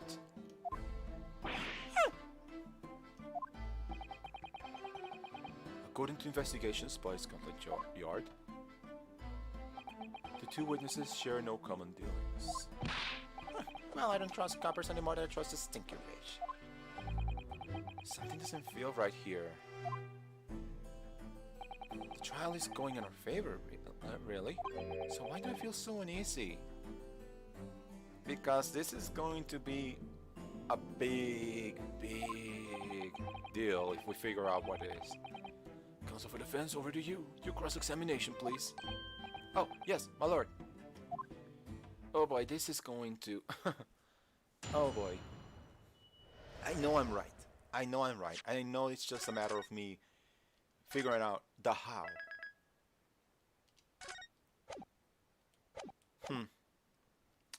Okay, refuting the accusation. Let's see. Let's see what I can get from here. So as always, we press. Hold it! So in no time did the victim, Mr. Mason, climb out to join you on the roof deck. Absolutely not. Chicken. No question about it, he said. No, not at all. Oh, but yes, of course. I remember seeing them both. I saw the victim inside the closed cabin talking with this man here. Is this true, Mr. McGilded? Beyond me, my lord. I thought I was going to repeat myself. I boarded the omnibus alone and nodded off inside almost immediately. That's an outright lie. Without doubt, you were engaged in... Let me stop you there, fella, and ask. Do you have any evidence at all? At all? Oh, That's all but evidence in this course is that so it is. You would do well to remember that. I saw you with my own eyes. This is going so well. I feel you, Naruhodo. I feel you. Don't worry, you can do it. You can do a good thing. You can do good. Okay, if any fan don't think one of us would have noticed. Hold it! I mean, well, it wasn't the final round of the omnibus past 10 o'clock in the evening. I would certainly have been quite dark, perhaps too dark to see clearly. Is this some kind of a lark? It is some kind of joke, he said. Is that what this is? Or perhaps one or the other of you fell asleep briefly. Are you fair dinkum, sir? Are you serious, sir? That's what he said. It's impossible, I tell you. I'd give you the keys to the vault if you could fall asleep on that bitter cold. I give you that. And if you do manage it, your eyelids would... If you did manage it, your eyelids would freeze shut and you'd never open them again. That's extreme. It was extreme, I tell you. I had to put up with it because this man had locked the door. Any true Yant would have unlocked it and let me in when I knocked. I'm definitely sorry about that, young fella. But you see, I was away with the fairies and I didn't hear you at all. That's a lie. I saw you through the glass. You were talking to someone. Now. It was a cold night, so it was. People do be seeing things that aren't real in the cold. It's hardly surprising. Seeing things! Oh my gosh. I believe we've reached an impasse here on this particular point. Thank you, Judge. I oughta. Don't take it personally now, lad. If I'm a suspect in this case, then it's only fair that you and the other fiend are too. Open and free competition is what capitalist society is all about. This isn't a competition which I would like to be involved in, really. So, I do wonder, do you really not know the victim at all? So, you had never met Mr. Thrice Fire Mason before? Oh, Lumi, no! Not once, never! He never met the man before, he said? Never! Is this like some kind of like routine that I'm not seeing? Like, you know, the he says something and the other guy says something that's almost similar. Like is this like some sort of like reference to a routine that I've never seen before? That's what it seems like. This is like some sort of comedy routine. And you, Mr. Forrest, had no priors dealing with the victim either? That's right, sir. Others don't have much to do with brickmakers, to be perfectly honest, sir. Oh yeah, I forgot that Mason was a brickmaker. No, I imagine not. You see? How many different ways can I put this? Neither of us had the remotest connection with the gentlemen Who were inside the cabin. What's so funny, mister? Excuse me. Mr. McGilded. Yes, Counsel. What can I be doing for you? Did the witness's last statement give you pause for thought somehow? Not the remotest connection? Is that right now, I wonder? What are you insinuating now? I'm just thinking like, what are you trying to say? Ah, Mr. Fairplay. That's been too long, it has. If I'm not very much mistaken, I believe this fast approaching is not your repayment date. Oh no, you will not conduct business here, especially when your reputation is kinda sort of shot right about now. I beg your pardon? You bought a toy genius for me, sir. An unconscious... whatever he said. Unconscionable? Rate of interest, yeah, whatever. You tricked me! It's extortion! Well, now, is that a trash of begrudgery, is it? The sort of begrudgery that might motivate a fella to pass his crimes off to on another. Are you trying to accuse this guy? And young Mr. First. Me, sir? What do you want with me, sir? You do be making hats for a living, do you not? That there top hat sliding about on your head. Is that one of your creations, is it? Oh, well, I'm still just an apprentice, you understand? I'm learning to find the perfect fit for whatever fine gent walks through the door. The perfect fit, is it? Well, this a very distinctive design, so it is. Many customers like it, I tell you. They like a distinctive touch. Customers? Just as the thrice fire mason. Look! There was a photographic print of the victim submitted as evidence before, my lord. Oh, this, you mean... I can't help but thinking that the poor fella's hat looks distinctly familiar, would you say? What you gotta say, Mr. First? Or Mr. Second? That's one of my hats. Aye, that is. So I was in the brickmaker was a customer of yours. The sort of customer why you could have had a wee quarrel with over the distinctiveness of the goods. Oh, no, sir. Absolutely not, sir. Well, there's really nothing more to add. You wouldn't be right to say that the two fellows here haven't that remotest connection to the victim, you see. I rest my case.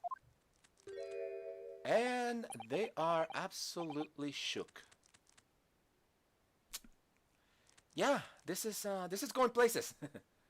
Why, you little whistle! Urgh! He's better at this than I am. I mean, he's been in this world for longer than you, so he has to be very, very sneaky. Gosh, Mr. McDonald certainly has been through this. He's been thorough in his research, hasn't he? I mean, up until like 5 minutes before we got here, he had the thought that he had to defend himself, so probably he... Yep, he probably needed to learn on the case a little bit. Oh. Okay, my it's fully charged finally, my controller. Please, don't let the Interruptions hold the proceedings. And we got an achievement? Huh. Can we see what achievement that was? Nope. We cannot see that right now.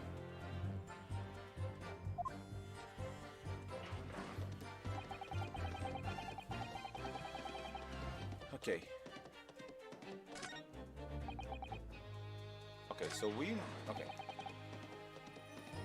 So we have established that these two guys do know Mason, and there's some connection between them. And now First says this. Hold it! Oh, you know me. I press all the buttons except the button I need to press. Are you quite certain about that? That the skylight was shut the entire time? I'm going to lose my block with you in a minute. He's gonna lose his rep with you in a minute. That's what he said. Take a look for yourself. Go on. You see? He's shot fast now, just like he was on that night. So it is, of course. If ever the size of Mr. Mason could likely break right through it. Still a none. What? Just looking at the size of the thing. You understand? Don't hold there a minute, sir. The size of the thing means nothing. But notice, son, let's consider the bigger picture here, shall we? Let's stop biting our cane, shall we? I was riding the omnibus on another occasion when I broke wind loudly. Why do we need to hear about a person's farts? Such a classic case we're doing here. Only the finest of humor. I shock myself with it as it happens. This is an unexpected confession, Mr. First. I just meant to say, well, the point is, I tried to open the skylight, you see. But, just my luck, I couldn't make it budge. The stretch was terrible. Everyone was looking daggers at me, sir. I went as red as a rug. I did. Are you expecting me to sentence you? Oh, no, sir. The point is, the skylight can't be open. I tried and tried when I was... It's like a cabin of shame. Oh, look at her. That sly smile. You can tell. That's one sly smile right there. She's like, I know something you don't know. Okay. Excuse me. So, do you have something to say about that, Miss Lestrade? Gina? Miss Lestrade!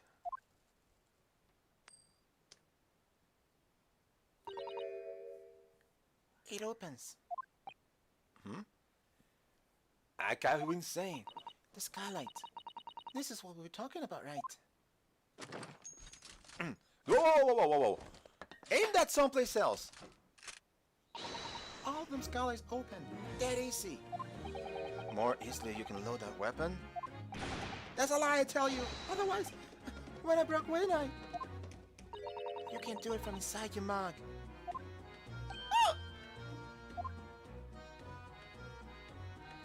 Look, a few weeks ago, I was up on the roof deck of one of the tracks. And I had a great haul. I mean, I had persons counting me ears.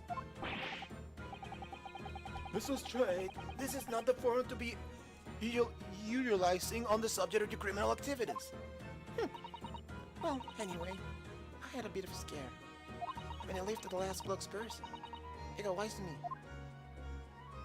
All four of them surrounded me, so I couldn't hop on the bus and leg it. So what I did was, I used the skylight, opened the catch, and jumped right through. What? Yeah, the catch of the skylight sits on the top side. That's why you can't open them from the cabin. The skylight opens from the roof deck. And this keeps proving my point. Bailiff! Climb up on the roof in the omnibus at once and verify this witness's claims. This is obvious for anyone who has two eyes. Yep. I thought that opened like from, like it like swung down. Huh. Those things are more sophisticated than I thought. Oh, my hat! See?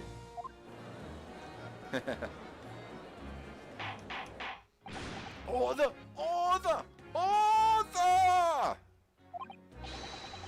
So it appears that this straight girl's statements is quite true. I don't believe it. The skylight opens? And from the roof deck? Dude! This is so good. This is so good for our case right now. Mr. Naruhodo, this could be the clue we've been looking for. Well, counsel for the defense, please continue with your cross-examination. Yes, my lord. So the skylight opens. Perhaps I should investigate for myself.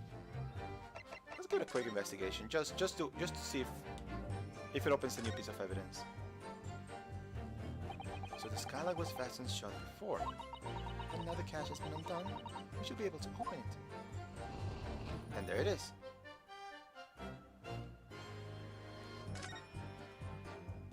You can certainly see inside the carriage through this opening, that's for sure. Yes, and there's a lamp in the closed cabin. I'm sure the witness could have been able to see quite clearly. That's not good for us. Oh wait, I clicked on the wrong thing. I need to click on the latch. Oh, never mind. But it definitely shows that the latch can be open. What is that?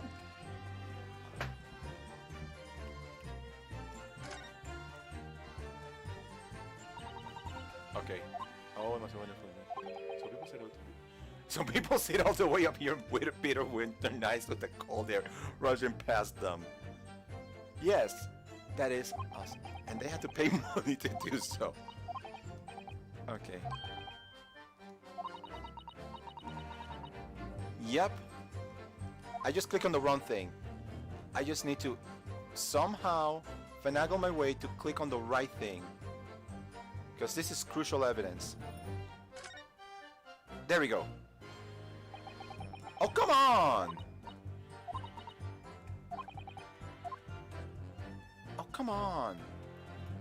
Is that all? Yeah, it's not letting me. Wait. Go inside. Go inside. Maybe inside it'll... Yeah. Maybe inside it'll let me check that. Yeah, let's see. Yes, it does open very wide, doesn't it? Wide enough to kick someone like you through, certainly, Miss Naruhada. Please, don't tell me you're gonna kick me here. Why someone like me? That's definitely a catch-up, yes. What is it? Look, just there. Look at this. There we go, finally. That's without question. It's blood. Why would there be a blood stain there? Surely, it can't be unrelated to the case, can it? And there we go.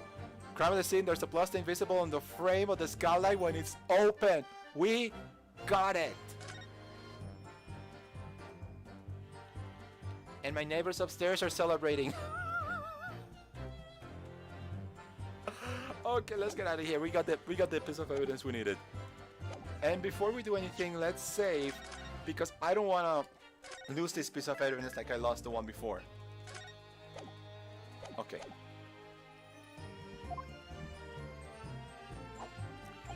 You're sure the victim fell through the skylight? Where is your proof?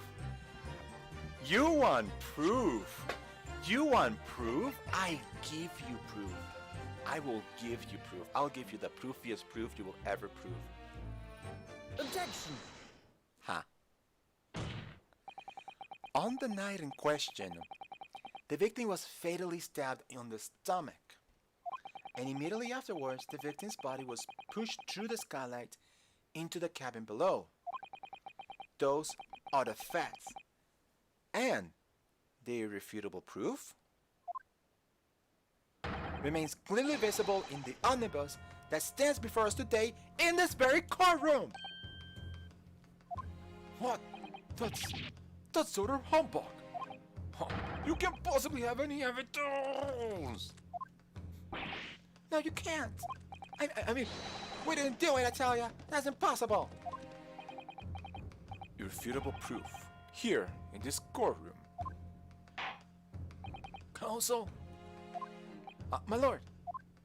I believe everyone would appreciate a little clarification here. Where exactly within the omnibus is this evidence which you allude? Okay, you will point out what proves the victim fell from the roof deck through the skylight. And... we got you, Judge. Oh, it even points it at you. Like, usually it doesn't allow you to point. Like, it doesn't show the blinking thing. It just shows you this normal thing, and you have to decide where is the thing. But it's pointing at you.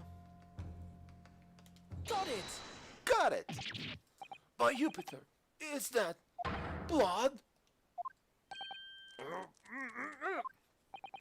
This blood stain proves two things. Firstly, when the incident occurred, the skylight of the omnibus was open. What? And secondly, the victim was already bleeding when he fell through the opening, meaning he was killed upstairs. Oh my! And so it follows that Mr. McGilded, who was inside the enclosed cabin himself at the time, cannot possibly be guilty of this crime! Take that! Ah! Yes! Order! Order! Order! Hold it! But the blood could have sprayed up there when the fellow was tugged inside the cabin. Dude. Do you not know how ridiculous your notion is? If you could have sprayed up there, it would have been sprayed everywhere. There would have been blood, there would have been ketchup everywhere. And only found its way to that one particular spot in the skylight? Sure, that would be pretty convenient. Ugh. And let's keep it in mind that the skylight can only be unfastened from the roof deck. I myself couldn't have been able to open it now, would I?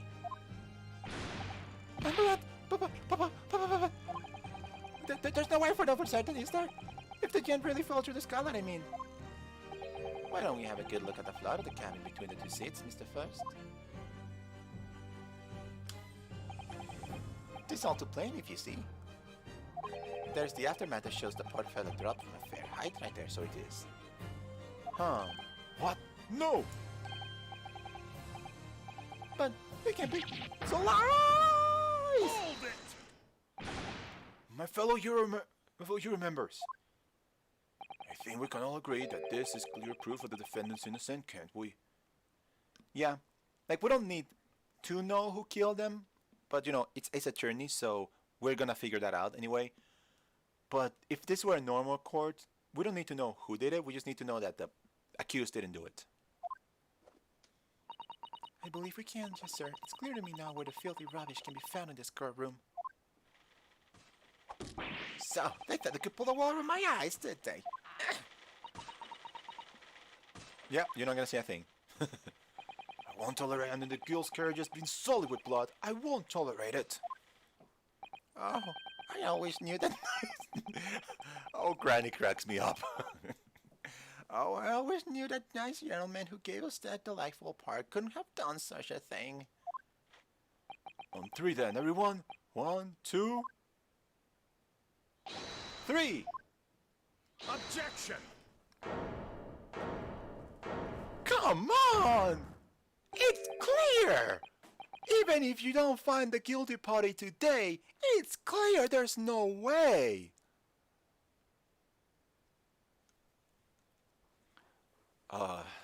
Chilling performance, Mr. McGilden. Ah. And what would you be referring to there now, Lord Ben 6?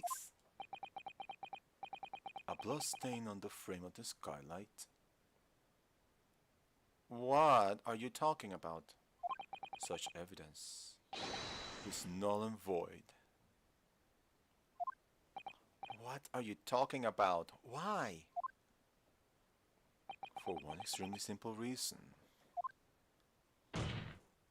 That smear of blood never existed. What are you... Wait, what? Objection!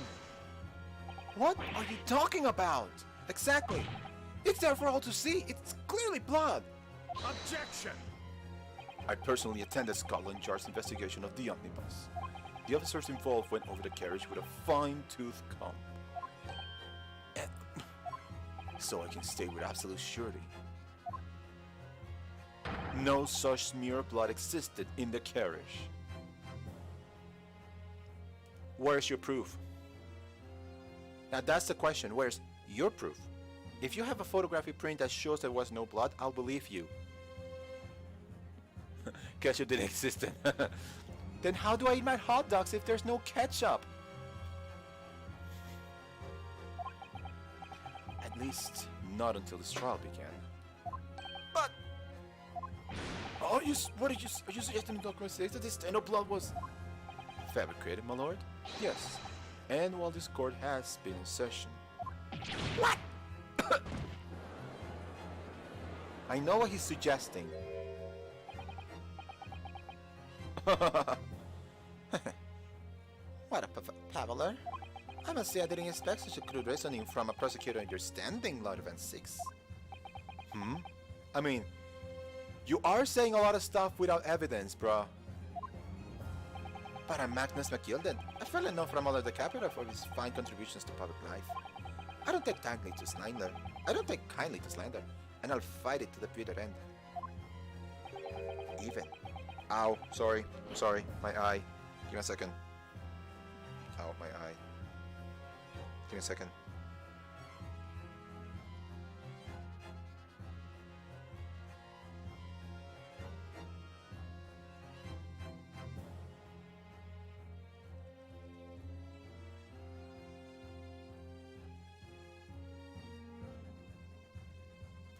Okay, sorry about that. Continuing on. Even if it's rolling out the tongue of the Reaper of the Bailey. Mr. McGilden, I realize that this is your first appearance in court as the accused. However, I am well aware of your involvement behind the scenes in a great many affairs of dubious nature. You're very adept when it comes to avoiding getting your own hands dirty. And each time it happens that the case you're involved in is investigated, you adapt the facts. So you are saying that he modified the evidence in order to make himself, you know, not guilty. But the facts. What does that even mean? Oh, here comes the grape juice. When you wield a fortune the size of Mr. McGilda's, however ill-gotten it may be, nothing is impossible. Tampering with evidence, manipulating the scene of a crime, bribing witnesses. I toast to your ability to concoct the most convenient of stories, sir. Lord Van Six, this will not do, to be sure.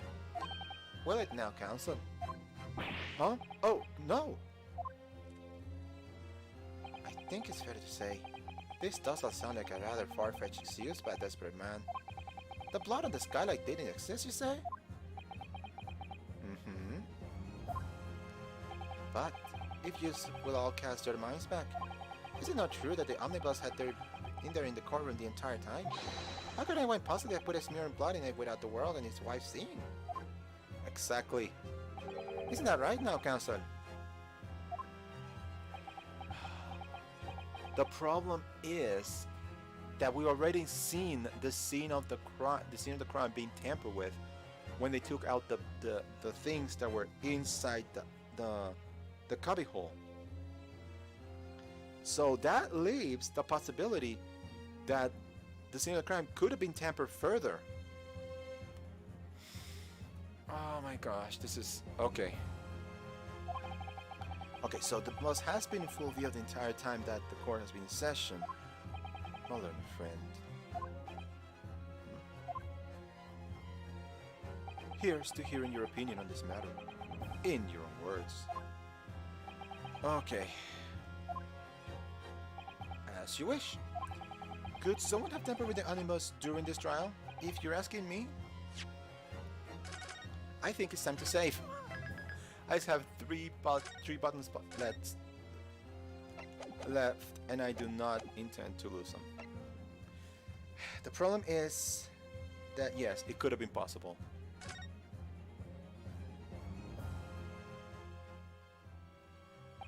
As a defense lawyer, it's my job to advocate for the defendant as best as I can. But still, I feel as though there's something even more important at stake here.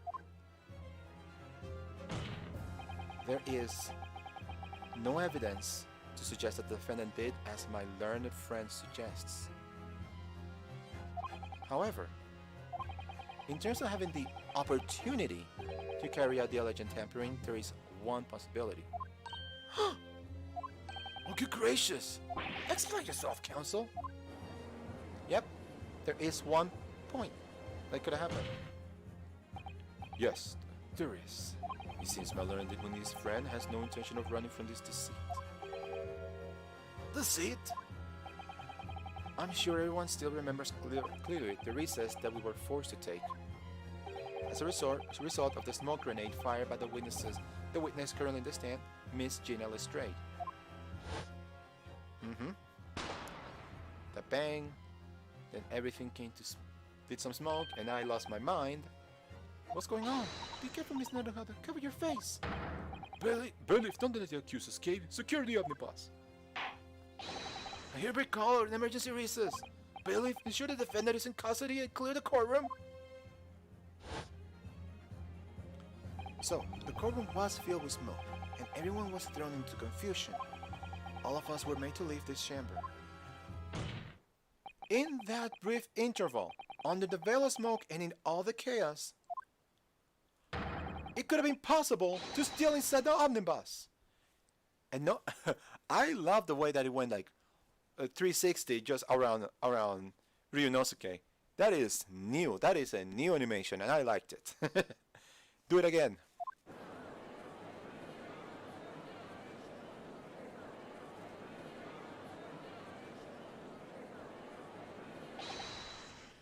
Are you wise? What are you trying to pull, you rotten, freckless gouger? Freckless gouger? You're supposed to be defending me. That's a wicked plot. There's a plot to undermine me, that's what it is. Objection! Whatever you think it changes nothing. The facts are the same. After this courtroom was evacuated earlier as a result of the smoke grenade, a number of inconsistencies materialized in relation to the omnibus. Inconsistencies such as... To start with, the storage compartment underneath the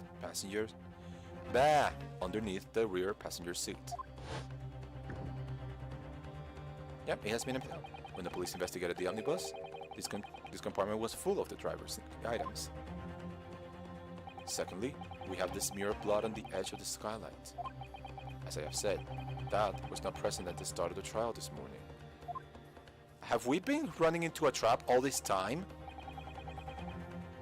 Unfortunately, Lord Van Six, no one is able to corroborate your claims. Have we been led into a trap all this time?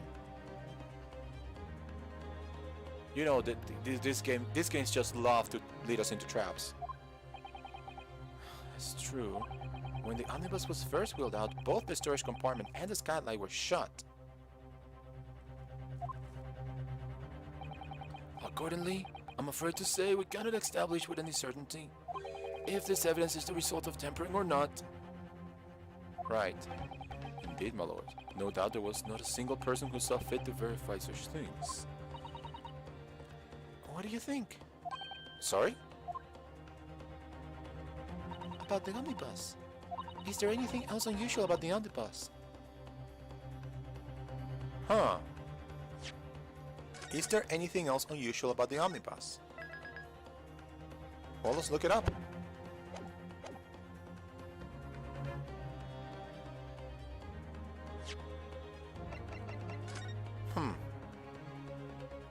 This is normal. Okay. What is this? Is that normal? I'm gonna go on a limb and say that's normal.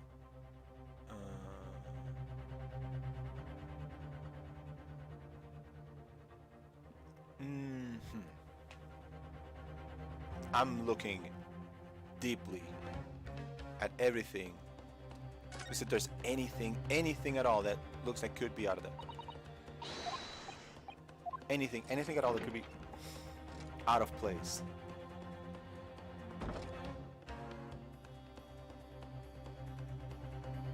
I do wonder, was this always here? That's blood. Something wrong? Oh, it's just, well, this wasn't so obvious as all. And yet Ben 6 has made no mission.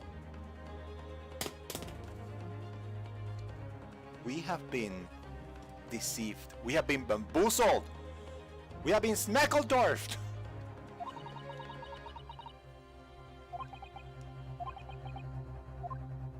Freaking knew it. I freaking knew it. We've been... Okay. My lord? Yes, counsel? There is one further inconsistency. A mark that surely couldn't have been present at the start of the trial.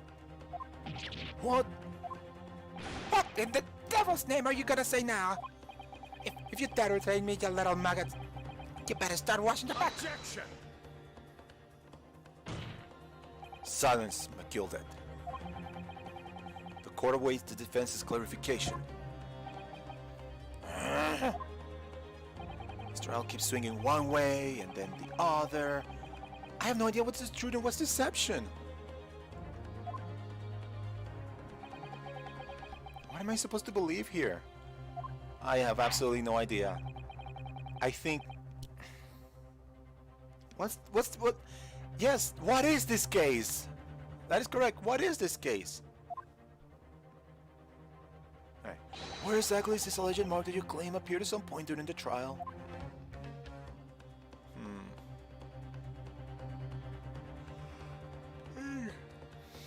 I'm gonna say this. Got it! If we consider that the victim fell through the skylight onto the floor of the cabin, you would certainly expect to find signs of blood where he landed.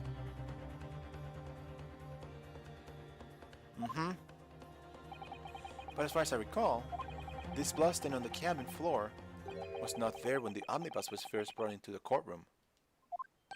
Good lord! Exactly. Something is seriously wrong with this case, and I don't know what to think anymore. Yes, I do believe you're correct, counsel. Well said. Although, as an advocate for the defense, one might say that was a very careless slip of the tongue.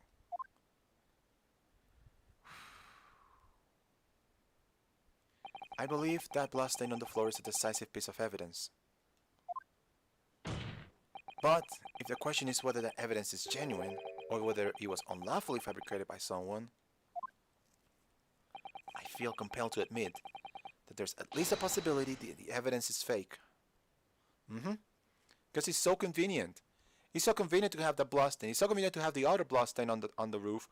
So, it's just far too convenient. Something happened.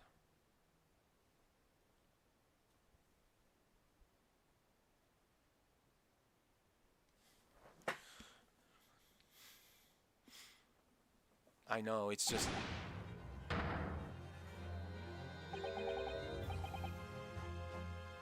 McGilded? I swear to everything. What the hell are you doing?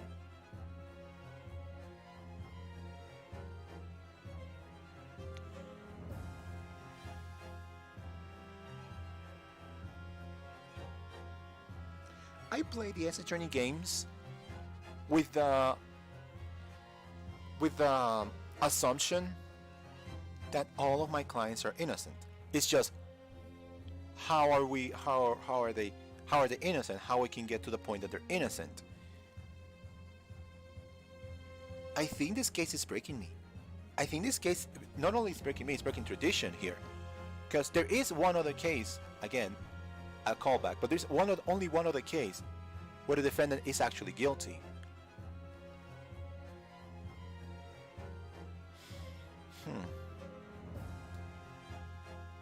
And yet, are we in case 3 gonna do a repeat of that? This trial is over. Mr. McGilded? I've done everything I possibly can to cooperate with the court, but it's all over now. But you're the defendant! It's over, I tell ya! Memory, recollection, what people think they saw. This is all nonsense. Facts are what counts, and the fact is, that bloodstain is there, now! Well...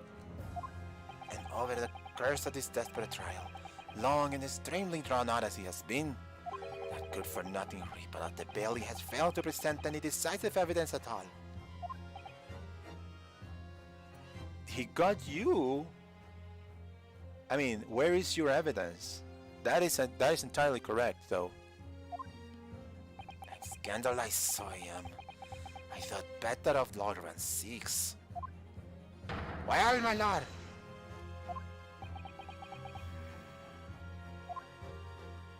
I must concur with the defendant. The unaffirmed recollections of an individual cannot stand as evidence. At this moment in time, the particular blasting in question is very much in existence, and in the absence of any credible method by which to prove its alleged previous non-existence, aka, is there any pictures? I regret to say that it will be improper for this trial to continue. Your lordship can be serious. Lord Van Six, what is your position?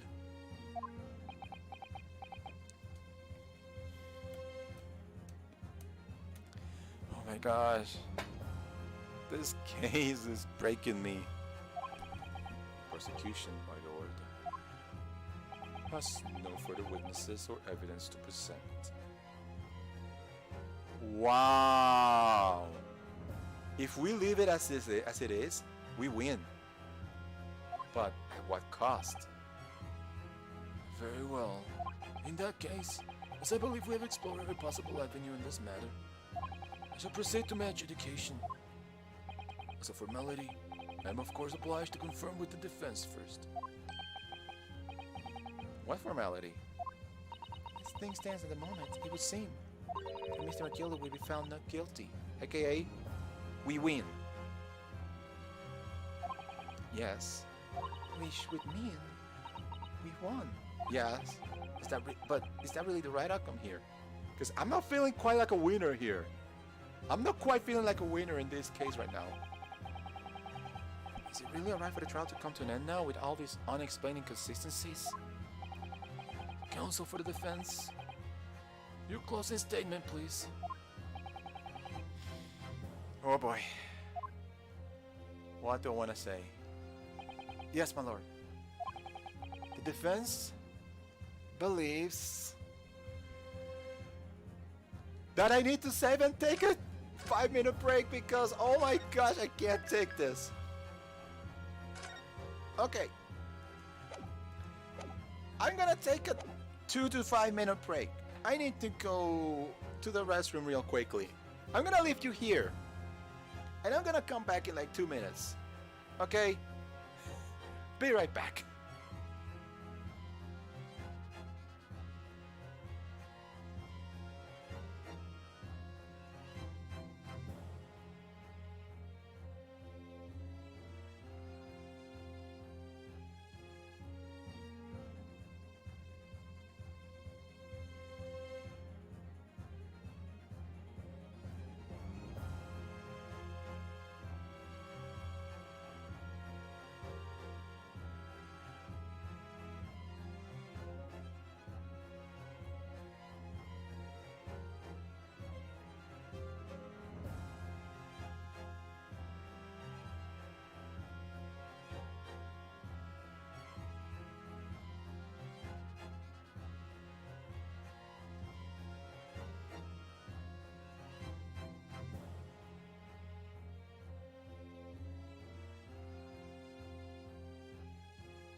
I realize that I had this message that I did before that I could have. Wait.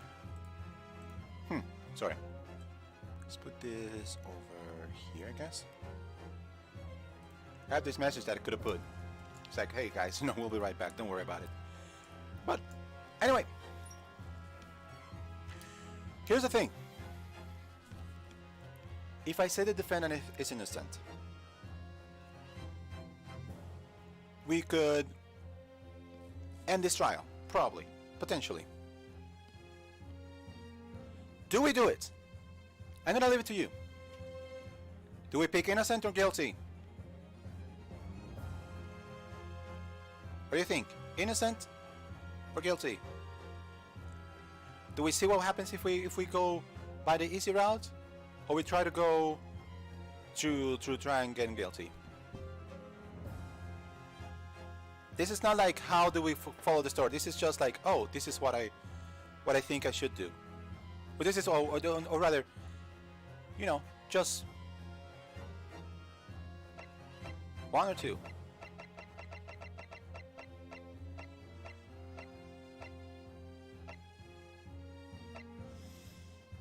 I'm sorry. This has to be done.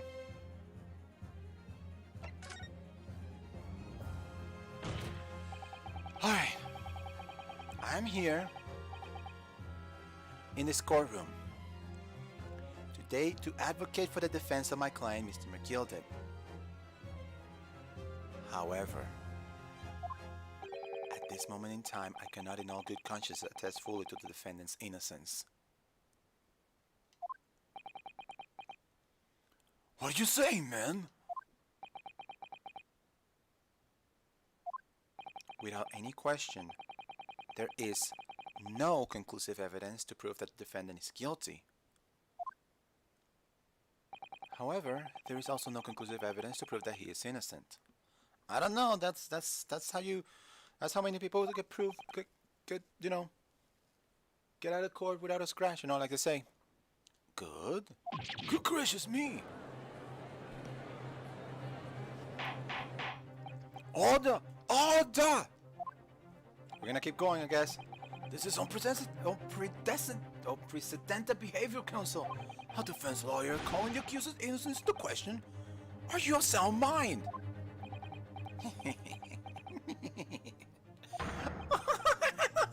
And he's lost it! He's losing it!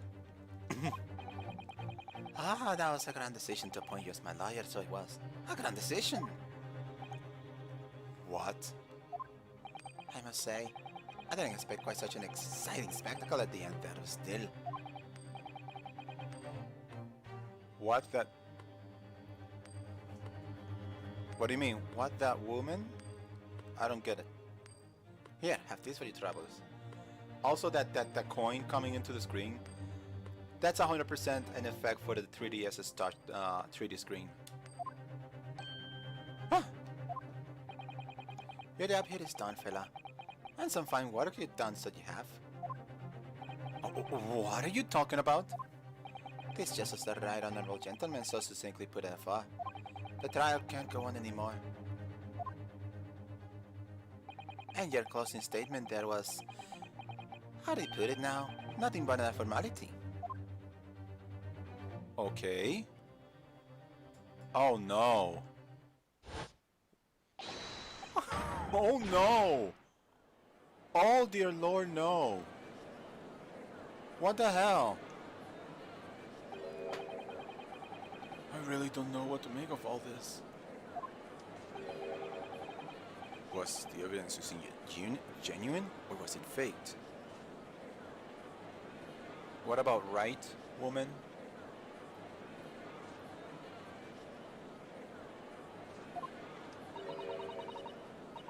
Ship and free me. Unlikely rubbish, but it should be disposed as properly as I said. And I'm pretty sure number 4 doesn't know what to say about this. I think you wish I was guilty of something, you... Mark my words!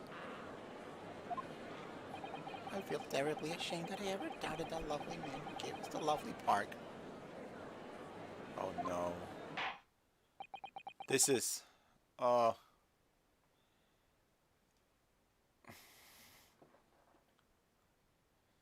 I know. No, that proceedings are unfolded in this way. I am compelled to declare a premature end to this trial. Furthermore, the court must accept the defendant's plea.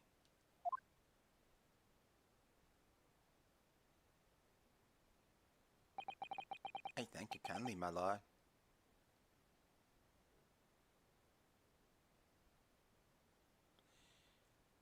We are the defense. We speak for the defendant. Can we just make the plea ourselves in the name of the defendant? That's the question. I hereby pronounce the verdict of this court. Objection! But we still haven't determined if the blood stain in the omnibus is genuine or not. We don't know if these witnesses are telling the truth or a pack of lies. We have no idea about the truth.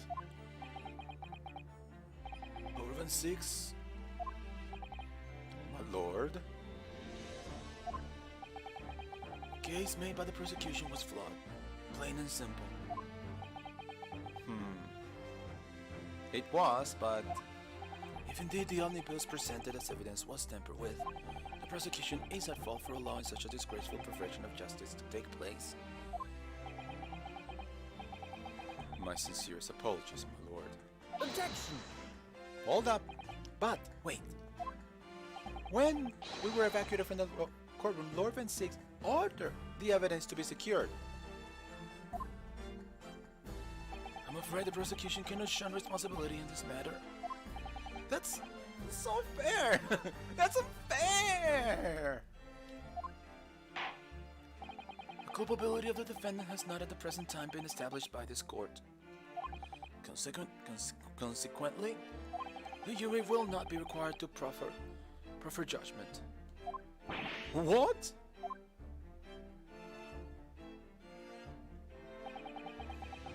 What's going on here? Well, Lord Van Six, it's been a pleasure, so it has. As for you, my dear fella, I couldn't have asked for a better defense. What's going on here? I feel used. You mean to tell me this has been a grand waste of time? Tis the law, my good man. If you like to pursue this matter further, you can always go ahead and try to change the law. Are you telling me? Are you telling me this is how this case is going to end? Magnus McGilded. Good grief. You have more to say to me, have ye? Just one thing. A warning.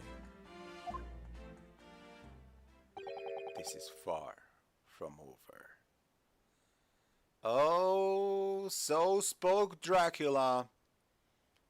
Hide your necks, people. Hide your necks. Well, something to be looking forward to then.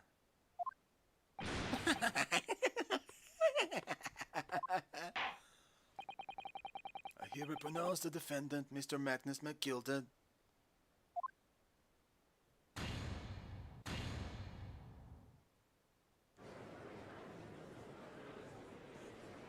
I'm not happy. This is not a celebration for me. I don't know. This feels odd. This is an outrage. They should have examined the evidence more.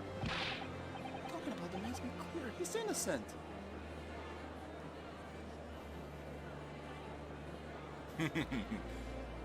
Yep, that's right. So, with the courtroom pandemonium for the second time that day, the judge delivered his verdict, and the first ever trial in Great Britain came to an abrupt end, with the defendant being found not guilty. Ostensibly a victory for us.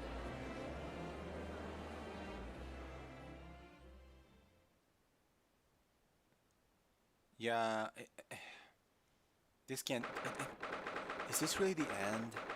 Like, what the hell happened? What the hell happened over there? I feel so dirty. I feel so dirty right now. 18th of February, 5:14 a.m. and the antechamber.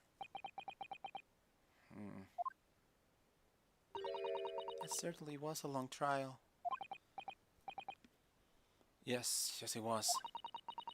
Your first ever trial on foreign soil and your first victory. It was a wonderful performance. Ryunosuke, to his defense, Ryunosuke did do good.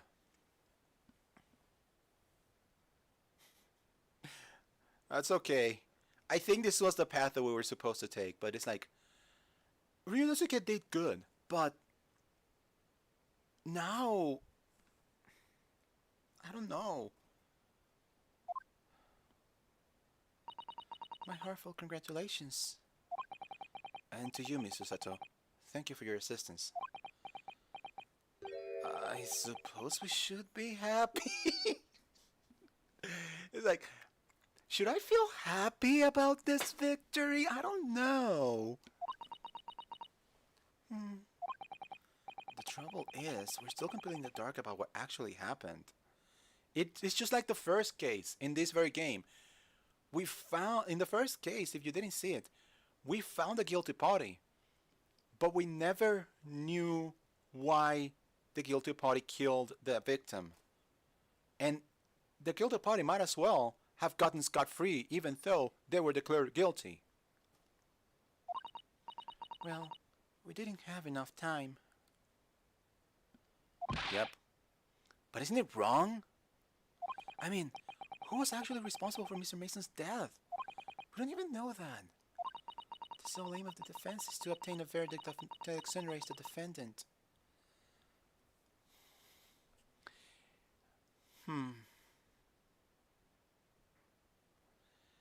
You know what? I think the writer of this game was trying to tell us something with this. Because prior to this, there was another game. There was another case in the game. Only one in 6 games that has a person exonerated without finding a guilty party. But the only reason that happened is because the death was accidental. It wasn't a murder. So,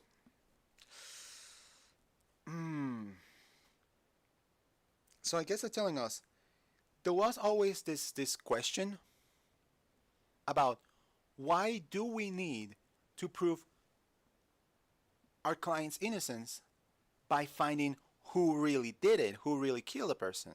Why couldn't it be, oh, we can prove his innocence without finding the killer? And I think this is a commentary on that. It's like, we did it.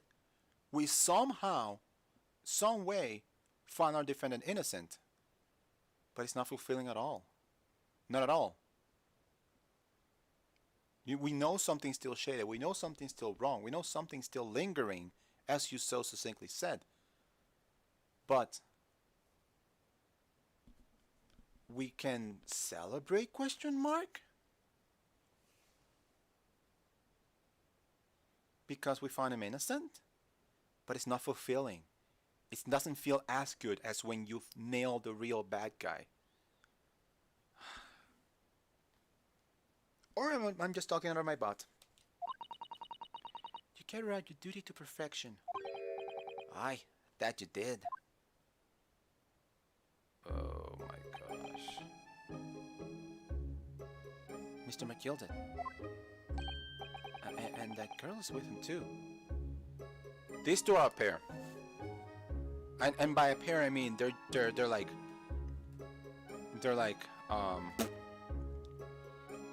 they're partners in crime. It feels too right that they're partners in crime. Well, since the studies are true. What stories? About the 6 anonymous fireworks that do be letting off when there's a verdict of not guilty. I'm sure you must have seen them now. Spectacular, wouldn't they say? Yes, definitely. I heard it was a sight to behold, and to be sure it was. And I have you to thank, I suppose, for having an opportunity to see it. At least somebody is jovial about all this stuff. I don't know about that. I'm not sure I really did anything. What on earth are you saying, fella? How did I walk out of there a free man then? I don't think it was so much thanks to me as down to your planning. You're a straight-talking fella, aren't you? I must say, you had me astray in the head there once or twice. But you're young and headstrong. Ah, 'tis water under the bridge.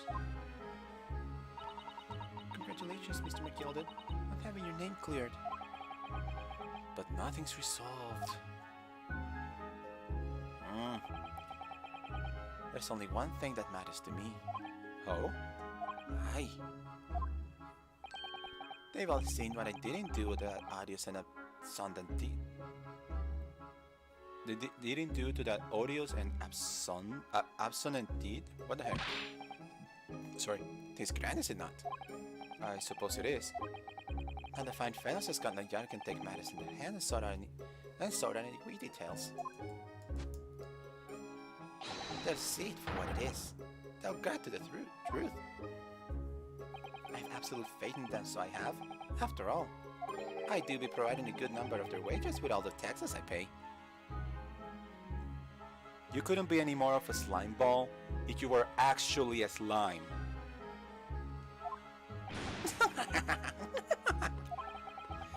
It's not that funny. So then, as we agreed beforehand, 1,000 guineas for your troubles, fella. No, I couldn't possibly. I do not feel okay accepting any other money from you. It feels like blood money at this point. Then be whist. You're a humble people, ye. You're from the east. Well, if you insist. But have this, still and all, just a set of reward. Mr. Magnus McGilded! Everything is ready, sir. If you'd like to follow me into the courtroom. Into the courtroom? What's this, officer? This is sooner than I was led to believe. I hope it's not inconvenient, sir. There were some changes to the schedule. Well, I must be making tracks now. It's time for the inspection. I'm sorry. What inspection? They're going to examine the omnibus again, so I'm told. I asked if I could be present for it myself. You're going to examine it again? I want in. I want in. I need to know. Come on, don't end this chapter now. Do not end this chapter now. Naturally, I'm under no obligation to take part in any more of this matter now. But as an outstanding member of London society, I do be doing my best to help whatever I can. It is a gentleman's duty, so it is. So then, fairly well. It was an absolute pleasure meeting you. Come on, let us in. Do not end this chapter now. I hope you have a well of a time while studying here in Great Britain. And there he goes, a free man. And then there's you. Forgot she was here too. Whoa, whoa, whoa, whoa, whoa. What? No, I didn't do anything. Why are you... Don't move! Whereas I want to say get a move on, she really does take forever to load that thing. Miss Lestrade, would you mind putting that thing down? You're a grown-up. Sorry? And I hate grown-ups. You're only a few years off from being called an adult. There you are. Naughty, naughty, running off like that.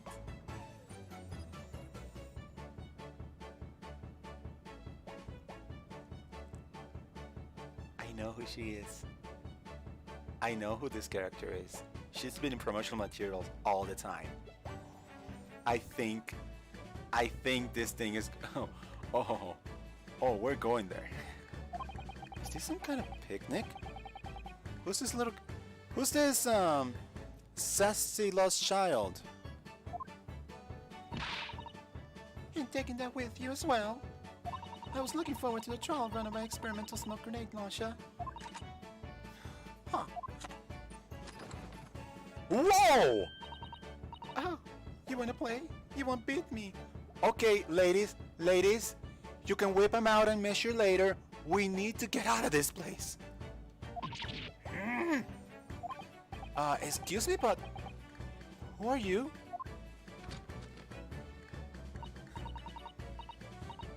Oh, good day to you. Well, I'm the inventor, I suppose, of that machine. The inventor? Well, normal smoke grenades are so dull, don't you agree? White, white, and more white. If you have to be shot in smoke, you could at least be a pretty color, what thought to myself. So we have to be shrouded in smoke, though? At all? She looked my outfit for a moment whilst I was changing into a different omnibus, and she pinched it. Luckily, it fitted with a telegraphic beacon.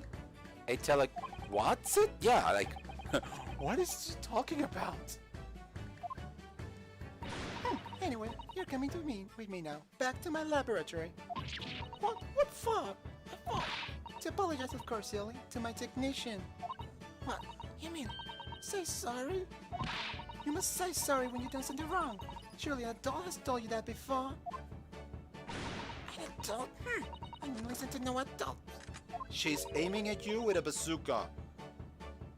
You should probably follow her. Fine. Have it your way. Oh, good. You see, I knew that you wanted to do the right thing in the end. I mean, when you have her at gunpoint, I'm fairly sure that she wants to not get shot by the massive gun of yours. Exactly.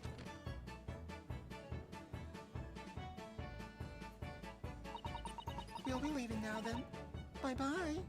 I'm so sorry for all the fuss. And then there were us. She was a lively one.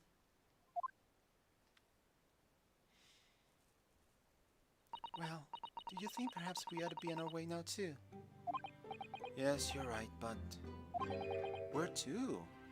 Can we go see the inspection, please? I need to know what the hell happened. Oh, We haven't had time to find a place to stay. No sooner than we arrive in London that we had to rush here. Oh yeah, I forgot.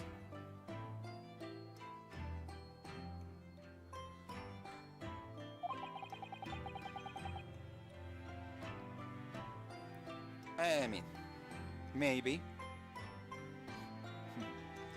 All for traveling cases are still with the bailiff. Oh wow, we truly have nowhere to stay. What the hell? I was originally planning to spend today in search of lodgings. But at this late hour in the day, I'm afraid we may be out of luck. Don't worry though, I have a plan. If the worst comes to worst, I have a lovely park where we can spend the night. Let me guess. Please, tell me you're not thinking of my gilded park. I know it may be a chilly this time of year, but our youthfulness will see us through. I'm not so sure about that. I think a midwinter London night might freeze a young person's soul just as easily as an elderly one. Oh dear, that doesn't sound agreeable. Now I'm starting to regret turning my gilded down. I mean, 1,000 guinea would probably get you at least one night in a hotel. Maybe just one. That 1,000 guineas would pay for a lovely one room. Or a mansion. Nah, a mansion is a bit too much. And so, the trial to determine my worthiness for the sturdy tour was over by the end of our first day in London. However, as we were soon to learn, there were more trying times ahead. Just as the Reaper of the Bailey had warned, the case was far from over. Oh my gosh, are you seriously telling me? Wait, no. Shh. Cutscene. What's going on? Get the fire brigade! Water! Bring water, quick! What the? How did this happen? I don't know, sir. By the time I got here, it was already engulfed. No one was supposed to be allowed in here before we started investigating.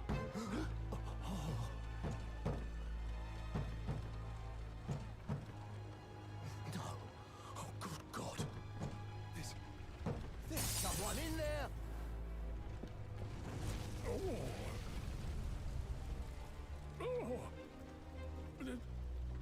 This can't be.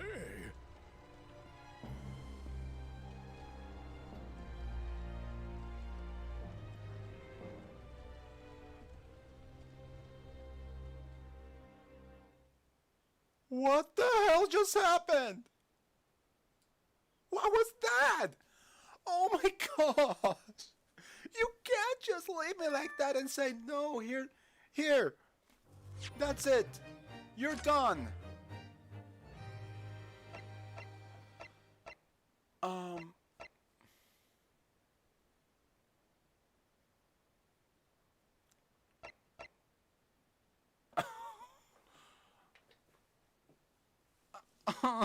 What the hell? This game, it doesn't let up. Oh my gosh.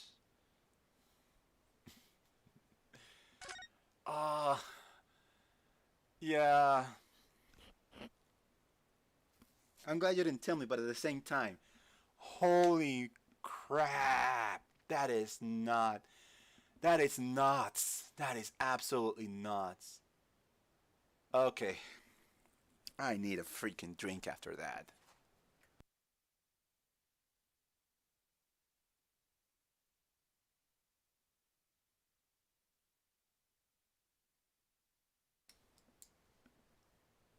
What the hell? Okay. Okay.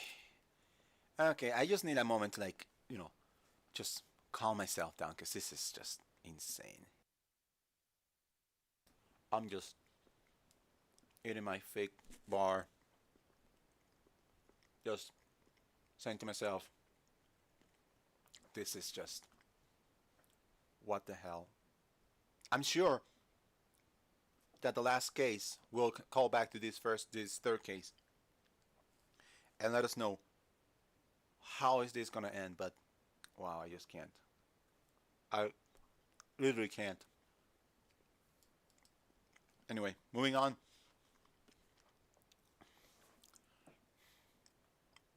Oh, I do not doubt it. I've heard a lot of high, wonderful praises for this game, and I've been wanting to play it. I was actually considering getting the fan translation for the 3DS, but I'm glad I waited. I'm glad I waited so I could see this properly, fully translated officially, and support the people who actually made the game. All right.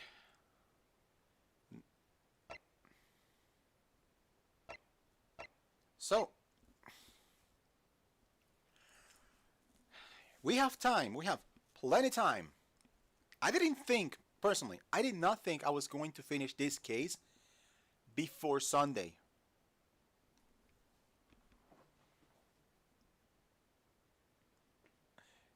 You didn't technically wait?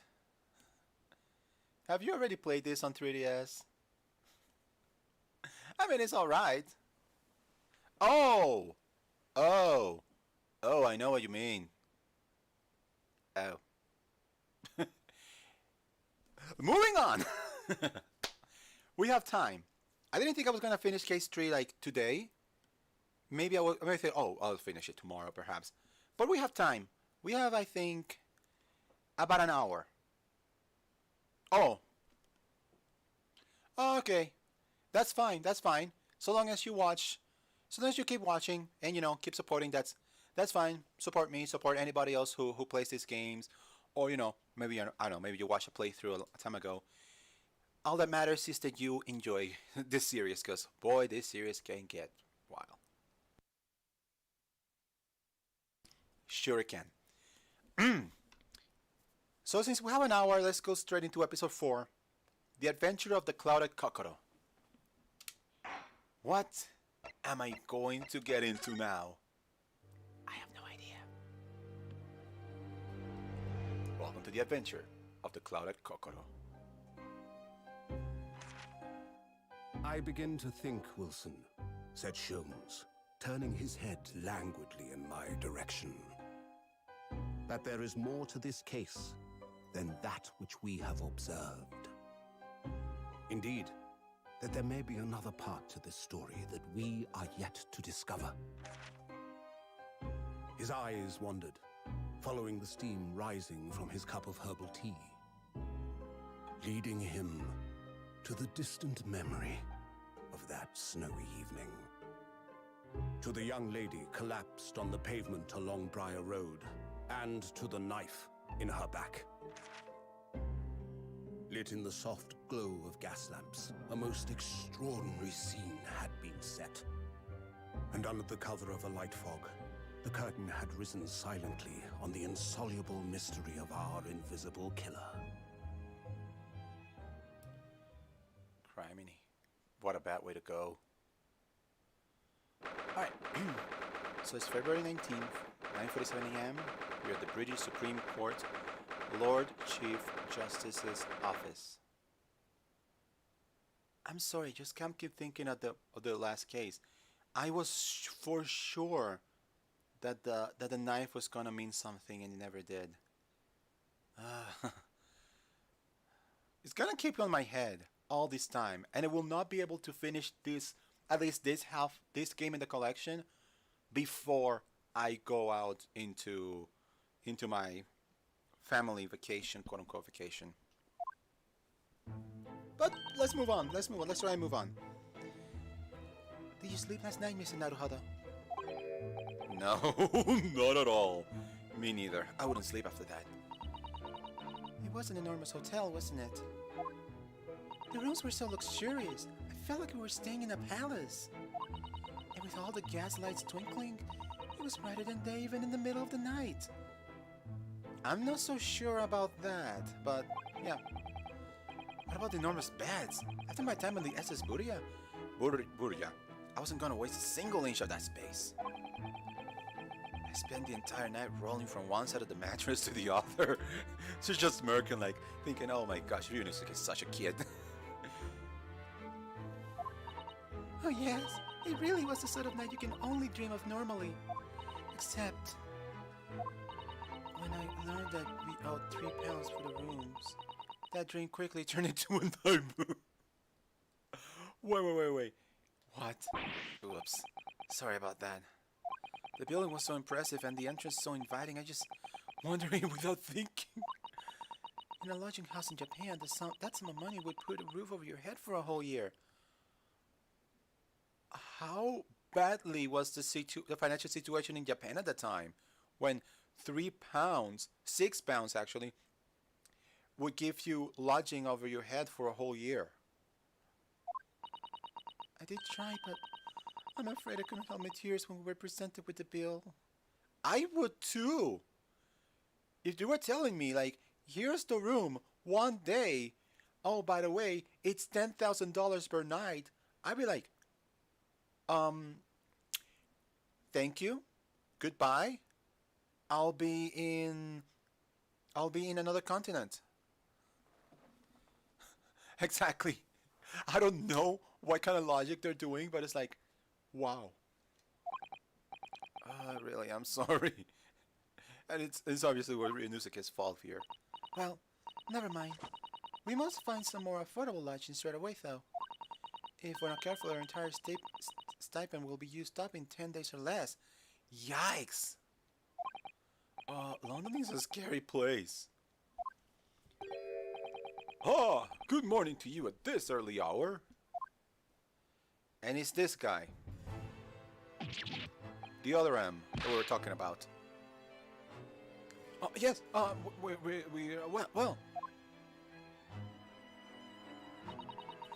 Good morning to you, Lord Chief Justice.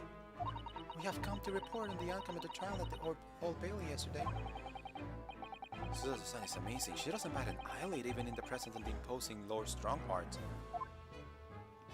Yes, I believe you had a very comprehensive initiation into British courtroom practices. Yes, it was very eye-opening. Thank you. In accordance to your instructions, Lord Strongheart, Mr. Naruhodo performed his duty to the end.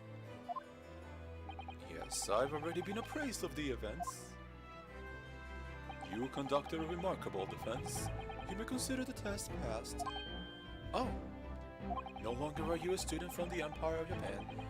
You may henceforth claim to be a fully fledged lawyer. My country is delighted to welcome a young talent from such a remote eastern land. Thank you very much. So I'm a lawyer now. I guess. Now, in view of your new appointment, I have a fresh case in mind for you. Hold up. Are you telling me that... Wait. Yes. Amazingly, Ryunosuke, finally, after the 4th case, finally can be considered a lawyer. It's like, Phoenix was already a lawyer by case 1, and it's like, Ryunosuke's like, here I am defending clients from previous murders. But I'm not a lawyer. So what, I'm a state lawyer? So I get appointed cases instead of me choosing the cases that I want to do? Interesting. I'd like you to take on at once. I trust that it won't be a problem. Another case? Already? Nothing trains a lawyer better than practical experience. I'm sure. I don't sense dissatisfaction, do I?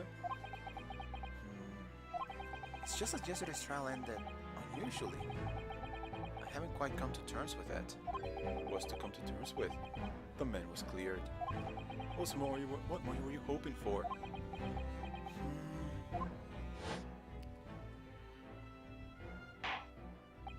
The culpability of the defendant has not at the present time been established by this court. Consequently, the jury will not be required to proffer judgment. Well, Larvin 6, it's been a pleasure, so it has. As for you, my dear fella, I couldn't have asked for a better defense. We'll see him again, won't we?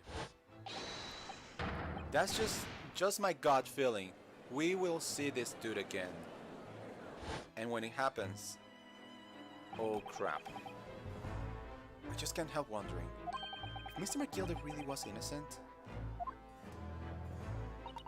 Mr. Naruhodo, it's just that I never managed to ascertain the truth. And then the trial ended. Well, you needn't let it trouble you a second longer. Sorry? What do you mean, Lord Strongheart? Magnus McGilder passed away.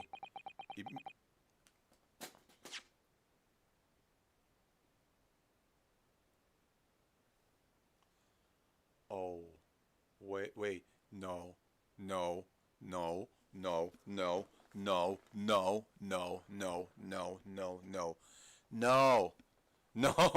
You're, no way, no, you're telling, no, no, game, no.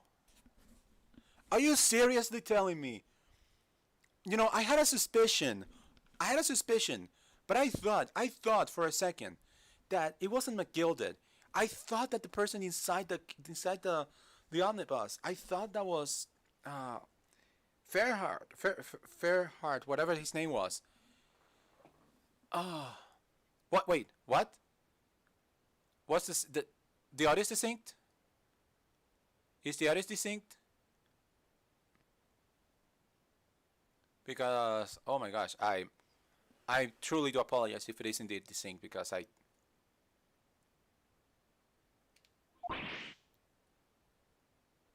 Okay. Were you...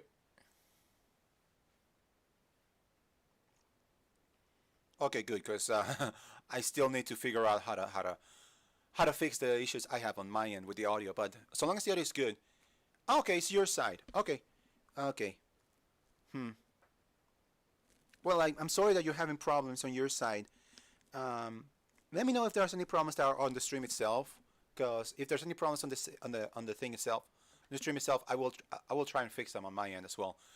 Anyway, yeah. How? What? Mr. McGilded is... Yeah, I'm just like... Dead? I have 19 minutes and 41 seconds until my next engagement. Time enough to talk.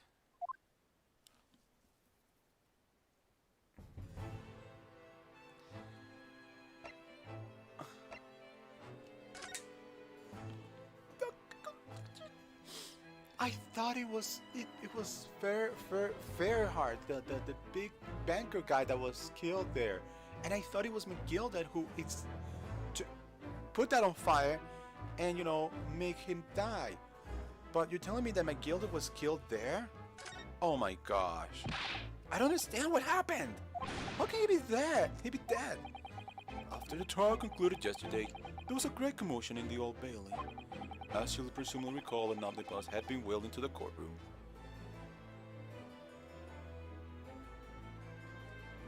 So he's not gonna come back as a ghost, like a certain other defendant or, you know, client, quote unquote.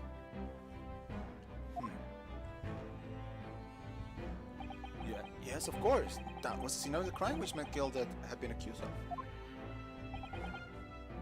Precisely. Well, while the Bailey's attention was diverted by some other matter, the omnibus went up in flames. No. How could such a thing have happened? That is being investigated as we speak, but already. Police have identified a corpse found inside the charged shell of a carriage as that of McGilded. That's awful. The man was asleep inside whilst the bailiff's attention was elsewhere. That bailiff really needs to pay more attention. If there's somebody that needs their pay cut, it's the bailiff.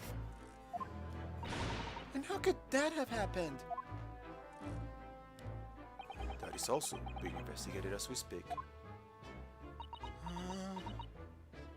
Thinking back now, immediately after the trial, Mr. McGilda did mention going back to the courtroom to look at the omnibus.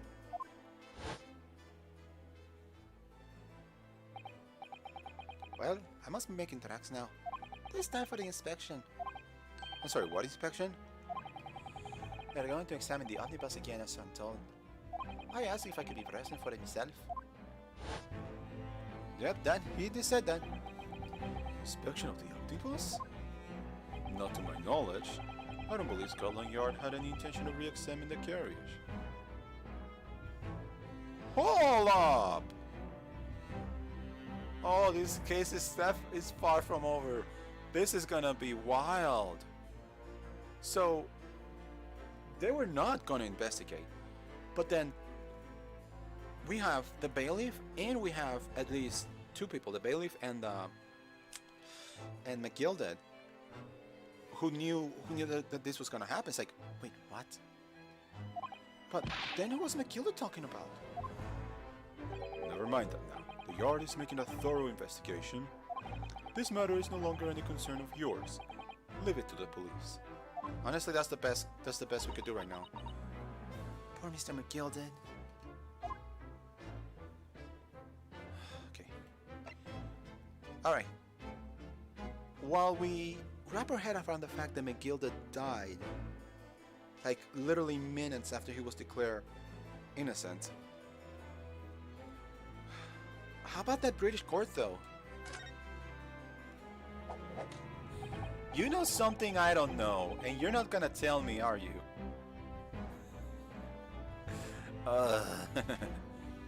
If only.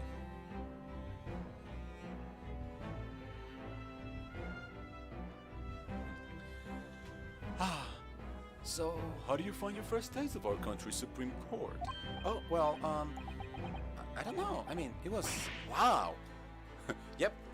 My words exactly. Mr. Naruhado means that the whole experience was steeped in the solemnity of Great Britain's long history. It's really a world apart from our own judicial system in Japan, which is only a few short decades old. Wow, Suzuto-san has such a way with words.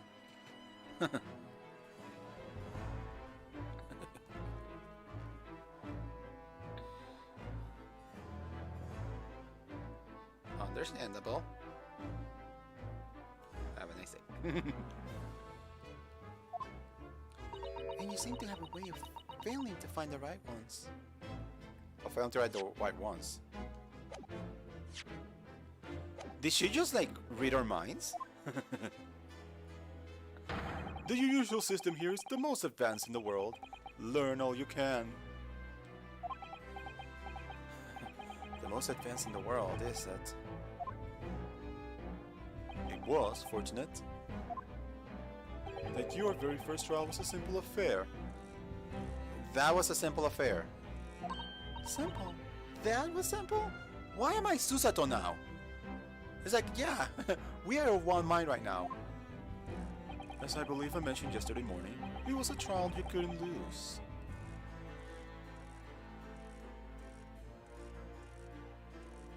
What?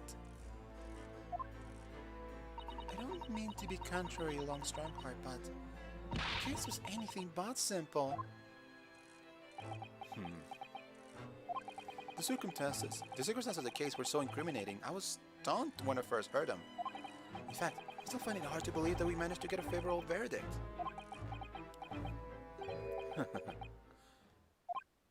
Is something funny? No, my apologies. However, the fact is that you did receive the not guilty verdict you set out to achieve. And that can only be attributed to exceptional talent. Wouldn't you agree? Well, I don't know about that.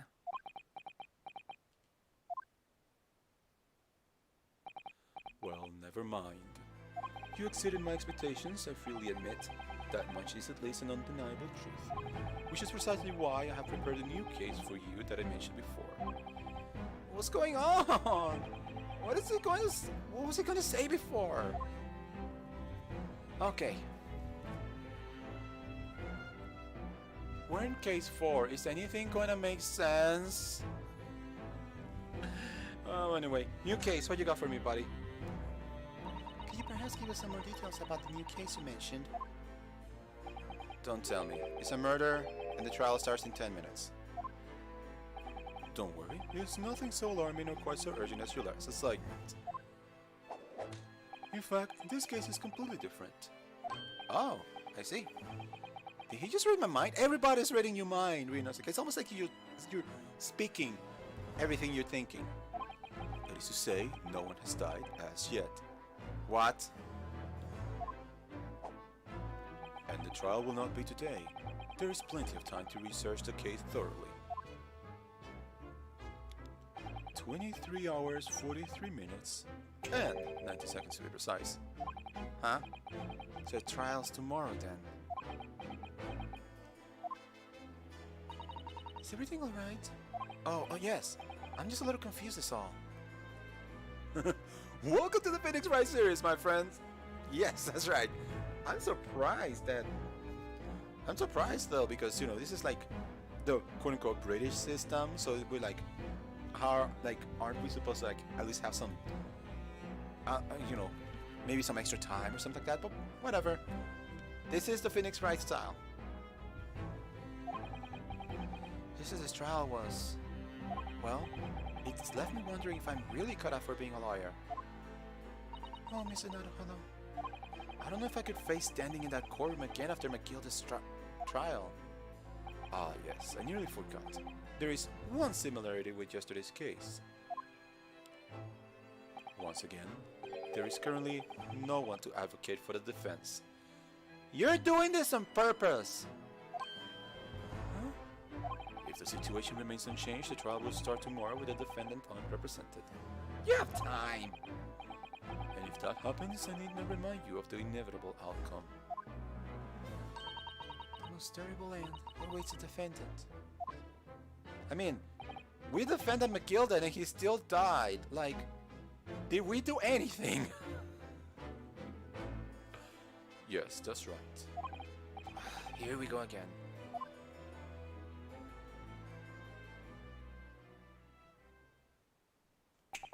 Your time is up. You will have to excuse me. I would advise you to begin making preparations for tomorrow's trial. After all, the clock is ever ticking. I hate that he is right. The passage of time is cruel. So it is. There is now but 23 hours, 26 minutes, and 39 seconds until the court sits. Last time he mentioned 23 hours, he said there was plenty of time.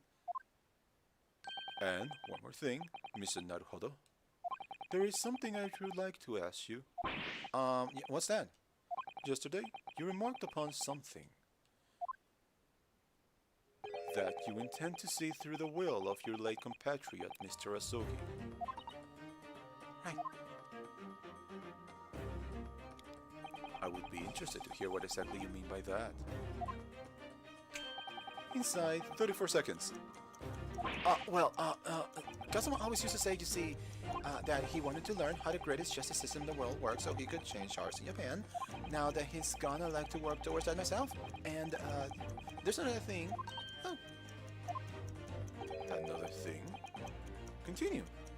On the way here, on the steamship, he says something to me. There's something very important that I have to do. Something important. And what exactly would that be? He never had a chance to tell me. I suppose he would have done if he had ever made it. You're out of time. Well, thank you for an enlightening discussion. Mr. Naruhodo, what's all this about? Mr. Hazuki never once mentioned anything of the sort to me. I'll tell you later. We need to finish with him. I urge you both to focus your attentions on the matter at hand. I've taken the liberty of summoning the police inspector in charge of the case. He'll be able to appraise you of the details. So I know. It's like, boom, you're done. How long has he been there? So I wish you the best of luck, and I bid you farewell. Thanks, Chief Justice. There's something very important that I have to do. Kazuma-sama, what did you mean? I wish I knew, but honestly, he never told me. Anyway, we had better talk to the detective. Fish and chips? Oh, please don't. You're making me hungry. Yes, you're right. I hope I'm just imagining it, but I wouldn't say he looks pleased to see us all. Oh my gosh, he actually does have fish and chips. What the hell? I thought you were just like, you know, saying something. It's like, is he... I didn't notice it until now. Sorry. Well, I guess we could examine the rest of this place and try to burn time. But I think we should talk to the inspector first. Just because.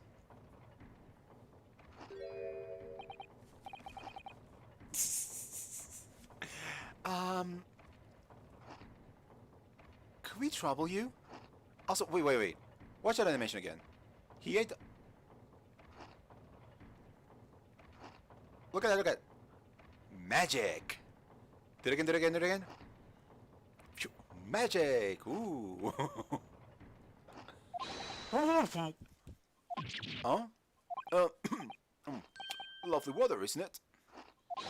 What's the weather got to do with anything? Listen to me, you young Japanese upstart. Some puffery about the weather doesn't get it. Because you didn't have your hand, no? Sato-san told me it was foolproof. I'm a busy man. A very busy man. I can see that. There's a crime scene to investigate, but I'm here having to get the likes of you are talking to. I'm ever so sorry. Can you remind me what the other officers they will be saying? Haven't seen Gregson anywhere, have you? No, he's too busy with the big wish these days. Oh, because the Balkan who's here that John from a country I never even heard of.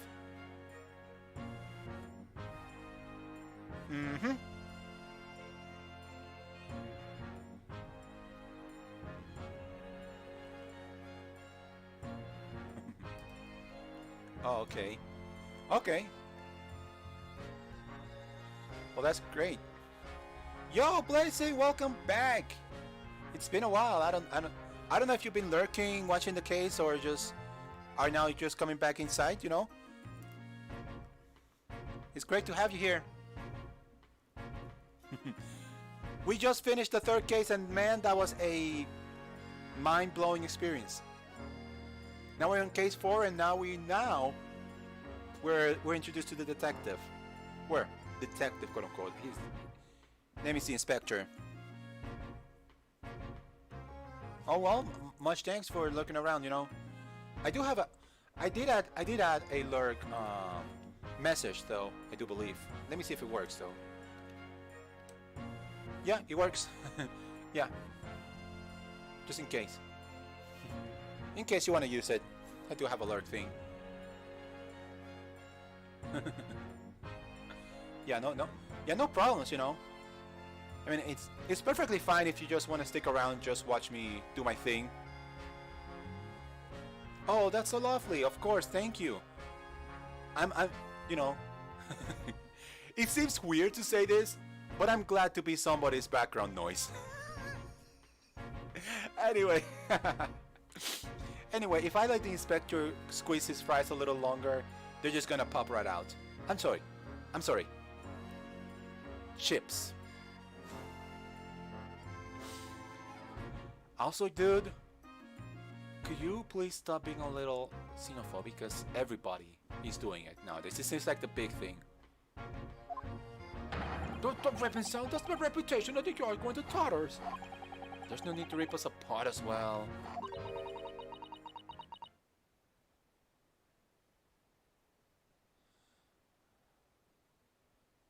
Oh, are you leaving now, that dude? If you're leaving, then please, you know, well, what I gotta say, sorry. If you're leaving, well, see you later. Thank you so much for being here all this time, then. I don't believe we've been introduced. Oh, yes, I am going to lurk. I'm just gonna be in the background and just gonna let this whole thing run by itself. I am a genius! I'm just gonna let the stream run by itself. I'm just going to lay on my bed and let it all happen. Before you know it, I'll have 1 million followers. Yes.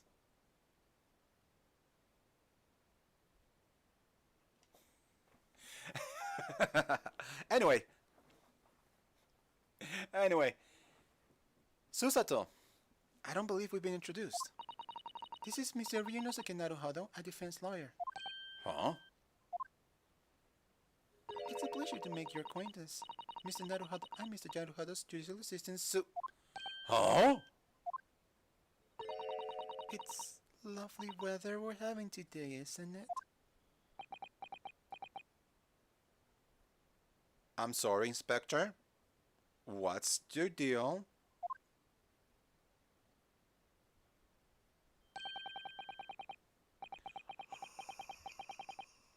Suddenly he is very agreeable. It is unseasonably fine, I thank you. London winters don't see a lot of sunshine. Unbelievable. How did she pull that off? So, Lord Stronghair asked me to fill you in on the case. Wait. That music sounds familiar.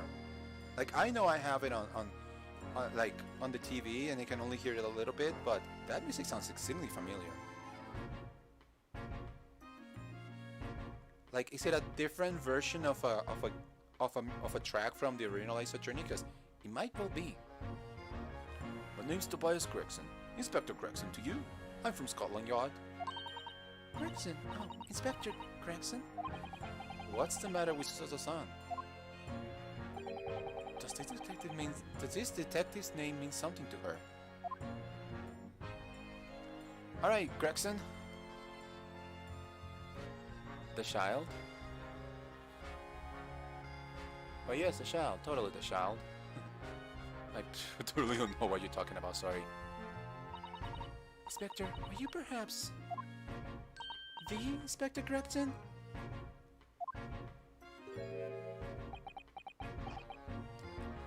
You know, that's looking so good. I am getting so hungry just watching you eat. Please stop.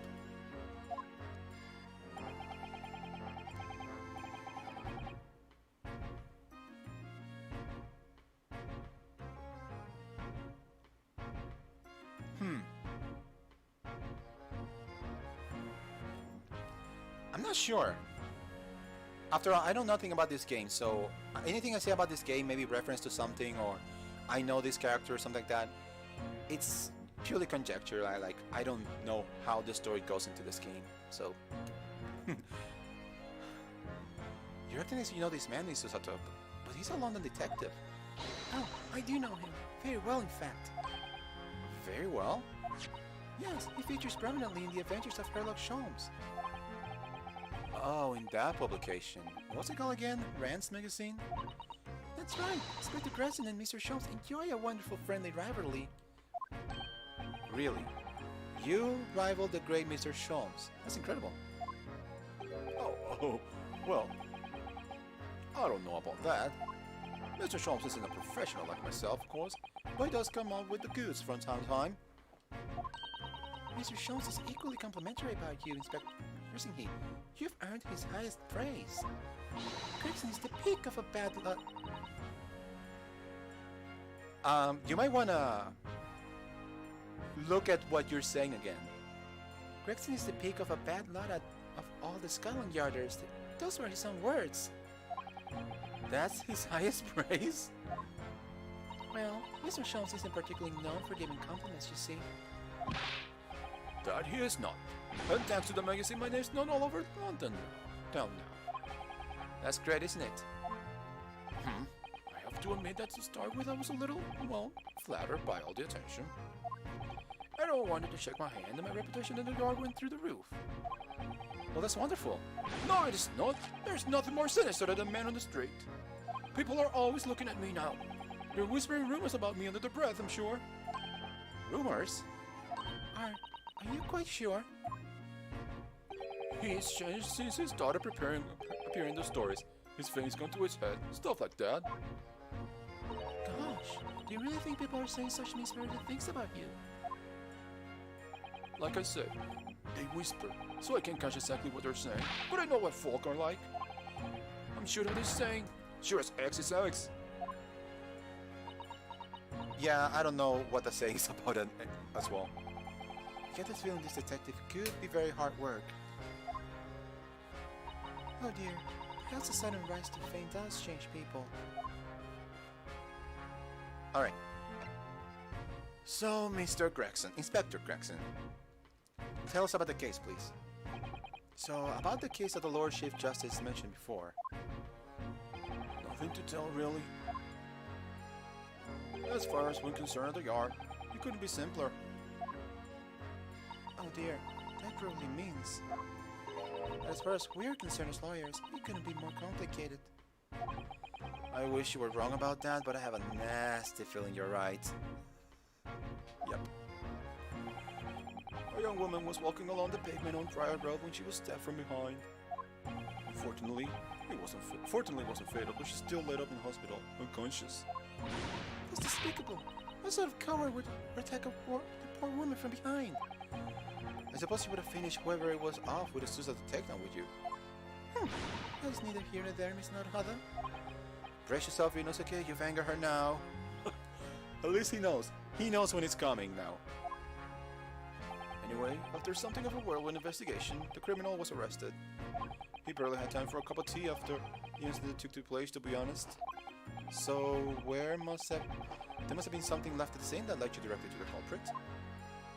Or perhaps a reliable witness who recognized the person in question? Let me stop you right there. You're wasting your time on this one. Sorry? There's nothing you can do. There's no way to help the bloke now. Why ever not? Simple. The prosecution has been assigned to the trial tomorrow. It's Lord Varan Vec 6. You do know we won a case against Lord Van Six just yesterday, right? Just letting you know. No. Sounds like you heard of him then. Oh yes, we are very familiar with Lord Van Six. Believed to be the harbinger of death himself. The Reaper of the Bailey. So, we're gonna learn a little bit more about this Van Six dude. Please tell me more. Baron Van Six, who we faced in court yesterday. Mr. McKinley told us about him before the trial, didn't he? When Van Six answered the prosecution, they called the accused his sacrificial lambs. And in every single trial in which he's been the prosecutor, the accused has been damned? Hold up! That is actually very interesting. Because McGilded got found not guilty. But then he died. So this still rings true. The accused has been damned. Doesn't necessarily mean the accused has been found guilty, just like, you know, you're dead now. Of course, I don't believe Van Six actually killed McGilded. But I don't know. Maybe we'll learn more about that in the future. Maybe. The Reaper of the Bailey nickname? They really think that nickname. The blah, blah, blah. I suppose he's earned that because every defendant he ever case against is found guilty, is that right? Well, if that's the case, we should inform you, Inspector, that in yesterday's trial against Lone 6, Mr. Naruhodo secured a verdict of not guilty. And that's the Grim Reaper for ya. He's gonna get his prey one way or another. That man has for sure drank someone's blood. So long as it's not mine, I like my blood where it is, inside my fleshy shell. Thank you very much. Like, I can tell there's a certain other people who would be like all over Van Six. They would be like, "Oh, Daddy, please bite me harder." And I was like, and I'm like, chill, please, calm down. He's only a cartoon character. He's not real, and you can't. You know what? I'm gonna stop myself here. Otherwise, I'm gonna be saying a couple of safer stuff. Regardless, okay, yeah. Let's continue. And what of it? Huh. Well, I think...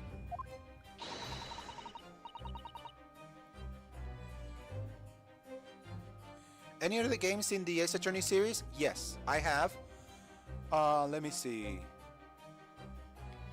When it comes to the Ace Attorney series, I've played basically every game. The only one I can say that I have not played is the Layton versus Phoenix Wright game. And the only reason I haven't played the Layton versus Phoenix Wright game is because I want to play through at least the original trilogy of the Professor Layton games.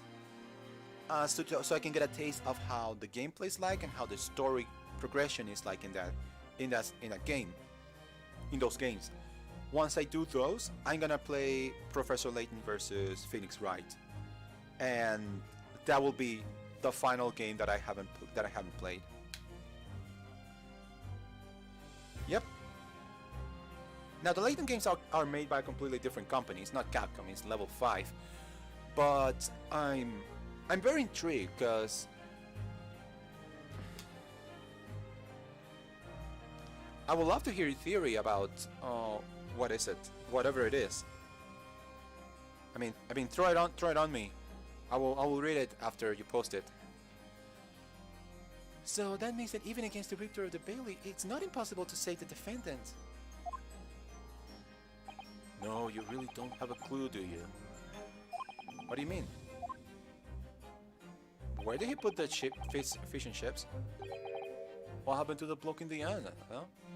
He's dead.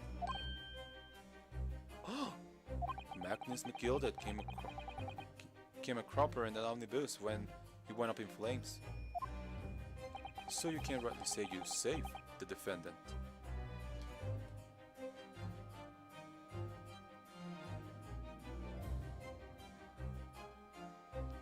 Come on.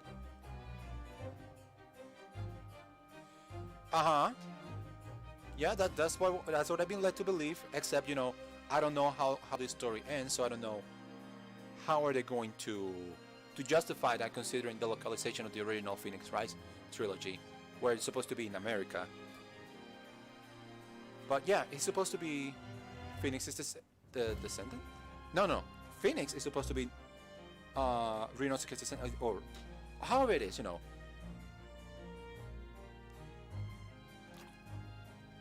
A little bit of water.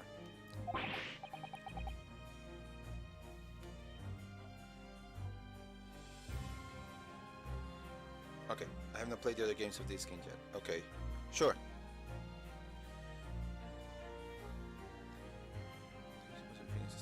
I have not played. Oh boy. But I think Ryunosuke is more like Apollo, though. I can see that. Also, Apollo is my favorite ever. Oh my gosh, a blazing after my own heart. Do you know how hard it is to defend Apollo? When people are like seriously, like I understand that the original trilogy was, you know, Phoenix Wright, and we were like endeared with Phoenix Wright.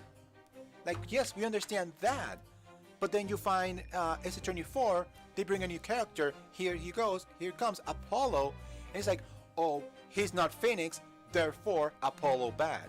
It's like, no, he doesn't necessarily need to be bad. Sure, I understand that the Apollo Justice game has some cases that are kind of weak sauce, and the perceived ability is not the Magatama, but there was a lot of potential there. There was a lot of good stuff, and Apollo himself, he is literally the anti-Phoenix.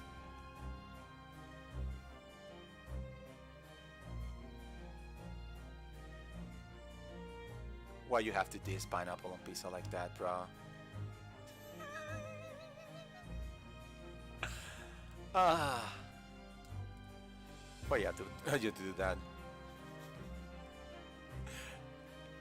But yeah, as I was saying, you know, I like Apollo because he's not Phoenix, because he's different from Phoenix. So, you know, if I wanted to have Phoenix 2.0, of course I go back to the original trilogy and replay Phoenix. Blackwell, oh my gosh, if we're gonna go now to talk about all the games in the series, I could just geek out here for all the time I have left here. Oh my gosh, Blackwell, dude. Yes, I do agree. Oh my gosh. Yes, Spirit of Justice. Yes. Spirit. Oh my gosh. I know some people like to crap on the other games, Spirit of Justice and Dual Destinies, because again, they are different. They are a little bit different than the original trilogy, but different is good, and it makes, you know, it makes for a more interesting game the way they did it. I go back to those games regularly because they're so good. And you see me, the only reason I don't play longer than 4 hours at a time is because I don't have the time. I remember, literally, when I was playing, I want to say it was Spirit of Justice. It was Spirit of Justice. I remember, I just said, you know what? Screw it. I have nothing to do today. Plug my 3DS to the wall. Give me some food. We're gonna play this from sun up to sundown. I don't flipping care. And it was so good. It was so good. I don't think I ever done that with any game, any other game in my library. And yes, I do agree that Blackwell was good. Mainly because Blackwell was so connected to the story that he felt like he had something to give. Like, I mean, yeah, you're right about that. Like, his story was so connected to Athena's story, and it really helped bring the whole thing together. And even though like Dual Destinies and Spirit of Justice are like, oh my gosh, I could speak about this forever. I could speak about this a lot. Like, oh my gosh. Okay, random thought. Even though we're not talking about this, but it's related. Spirit of Justice and Dual Destinies, those two games, even though they have Phoenix Wright on as top billing, I'm usually consider them more to be like proper continuations to Apollo Justice. Like, it's more it's more like Apollo's story being continued. Sure, Dual Destinies has a lot of like the story of Athena Sykes, But Apollo's Justice is also Apollo's Justice story is also like intertwined there, and it's even though he doesn't, I do too. I do as well, but I feel like the way Spirit Justice ended, it would be kind of wrong just for Apollo to suddenly say, "Whoop, this thing I was doing here in this foreign country, well, that's done. I'm just gonna go back to work for Phoenix again." Yes. Given his own game again, given a brand new top billing Apollo Justice game, and look at this, the burn-in reduction has turned in. This is how much I've been talking about this stuff. Yes, giving top billing on his new Apollo Justice game. In fact, they could learn from this game that I'm playing right now. Because this game, the whole point of this game, as far as I'm seeing, is Ryunosuke is trying to like learn how the justice system is in here in London to bring that to Japan. The core system in the story of the sixth game, in Spirit Justice, was a whole mess. Therefore, a new Apollo Justice game could just say, we're rebuilding this justice system, we're rebuilding the court system. Let's see some cases about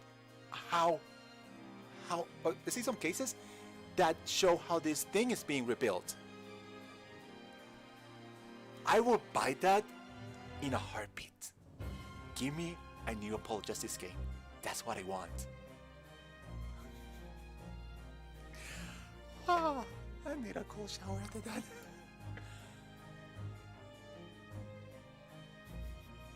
Yes, it was some BS. It was some BS that stuff. But it did lend itself to at least some critical thinking. I would say. I didn't hate her. I didn't hate that character. I forgot her name. Sorry. I didn't hate her, but it was kind of a little out there. It was a little out there. But you know what? I don't think that was bad. The only bad part, the only real bad part. Teen Mia with an added level of sass. You know, because she was always like on your case, until like later on when she was like, "Oh, I'm so sorry. I shouldn't have done this bad stuff on you." But I gotta say, the only real bad part about Spirit of Justice was Athena. Athena goes shafted so bad in that game. Here's one case, it's 100% unrelated to the rest of the game. And it is the throwaway case. It is the jokey case. You don't even have... Did you even have time for investigation in that game? I don't think you even investigated the crime scene in that case. So... yeah, I say that's the only bad part of that entire game. Oh my gosh. And it's so sad because Athena had so much potential. And, also, technically speaking, in Dual Destinies, she only led one case as well. Sure, she was like the focal point of the entire game, but she only had one case to her name.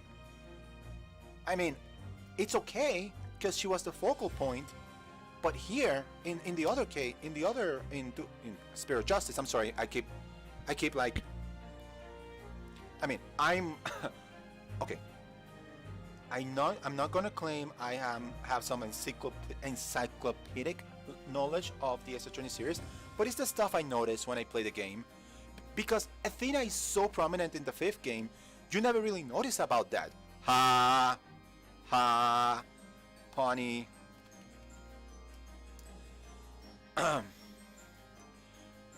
But but you know, she's the focal point of the game. Therefore, you see her in every case. I think you see her in every case. But you know, it's more pronounced that she's only leading one case in Spirit of Justice because she has no bearing in in the story. She literally, she could have.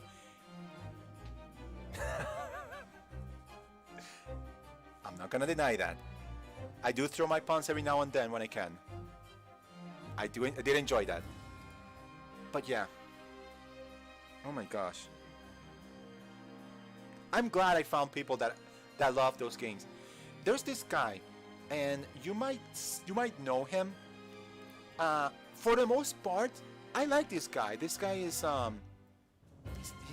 he's someone I've been watching for years. He's yeah. Bring all the Ace Attorney nerds. Oh yes. You know what? Before I speak about what I was trying to say, I would love to have a roundtable conversation with. It's been over 10 minutes and I haven't even moved this thing. I would love to have a roundtable conversation with a bunch of Ace Attorney fans. Talk about what we like, what we don't like as much. Talk about the stuff that you know, the cases, the stuff. I would love to. I would do that. And I could be all day. This could be an all-day thing for me, honestly. Ace Attorney is one of those game series that I just soak in, that I just love every single thing of it. I love the story, I love the characters, I love the gameplay, I love the investigations, I love all this stuff. So of course I soak it all in. Of course I would like to share it with everybody as well. Like, there's precious few franchises that I do that with, like this, the Zelda series. I struggle to think of a third series that I do that as good. But yeah. Oh my gosh.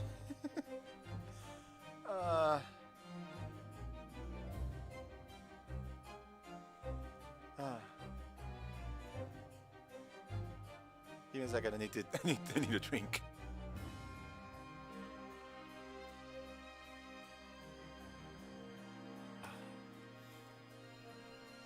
Yeah, this was a good stream.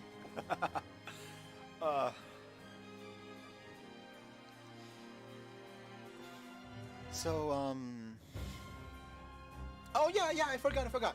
Oh yeah. So I don't know if you know what Brains Crash Commentaries is. I've been watching them for years. There's this guy, his name is Ted. He's one of the 4 people from Brain Scratch, and he's the biggest Ace Attorney fan in that group. But he absolutely hates the 5th and 6th game. He says they're absolute trash, and I just look at him and think, what's wrong with you? Do you not like fun? Like, and here's the thing, I don't think, I might be mistaken on this part, but I don't think he's explained well enough why he doesn't like the 5th and 6th game. And if he ever hears this, I'm gonna tell you, if he ever hears this, Ted, I have nothing against you, but I would like a well-reasoned explanation why. And it's okay. It's okay to not like something else. You don't have to like everything from a series. Like, you know, you don't have to. I have favorite bands that I don't like every song of. I have series that I don't like every game of. That happens. It's okay. But at least don't say I hate it because it's new. That's all I gotta say about that. Yeah, like, it's okay to not like something. It's okay to have a reason to not like something. Like I understand why people don't like Apollo Justice.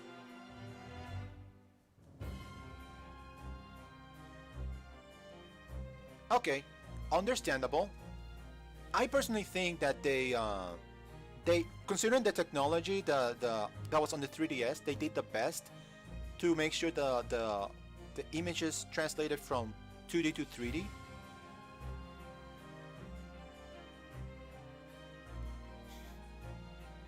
Oh yeah. That Pokemon thing was kinda overblown, in my opinion. Like, I understand, you know, I'm not a Pokemon fan. I'm gonna, full disclosure, I'm not a Pokemon fan. I've tried my best to get into the series. I've tried Red, Blue. I tried the last one I tried was Sun and Moon. The last Pokemon game I tried, honestly, was Sun and Moon. I couldn't get into any of them. So this is coming from somebody who doesn't really get Pokemon. I don't understand what the big deal is with the graphics. Like, graphics don't make a game. Gameplay makes the game. If you're telling me the gameplay is stilted, if the gameplay is like old, ancient, if there's something that doesn't, that the game is not jiving with you, that's fine. That's fine. Obviously something needs to be fixed there. But graphics? Come on, man. Are you telling me that Ocarina of Time, for example, Ocarina of Time came out on the N64 in 1998. That game is completely 100% invalidated in everything that it did because the graphics are not as good as something that the PlayStation 4 can do.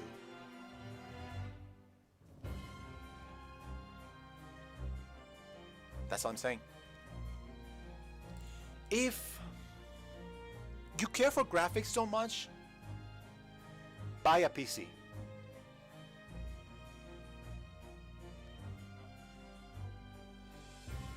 Yeah, that's the thing. And here's the thing. 1080p 60, it's good. It's a good thing to have. Of course it is.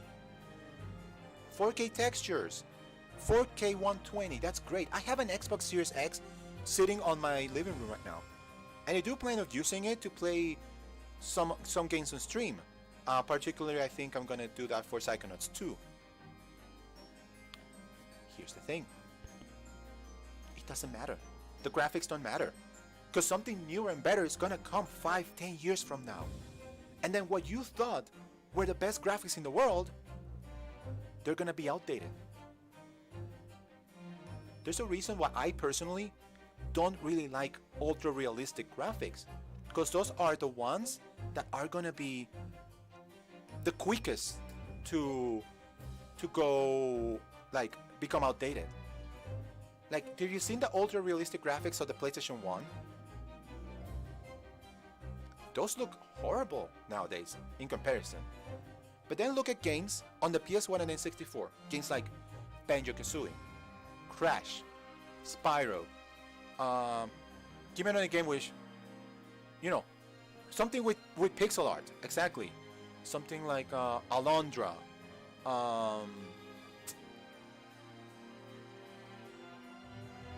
Yeah. The Capcom fighters, the Capcom 2D fighters. Those still look great even today, don't they? Because they have their own style. They have their own art style that transcended technology. Mario, it transcends technology. A good art style can transcend technology. That's why when I had a Wii, I could say that these games look good.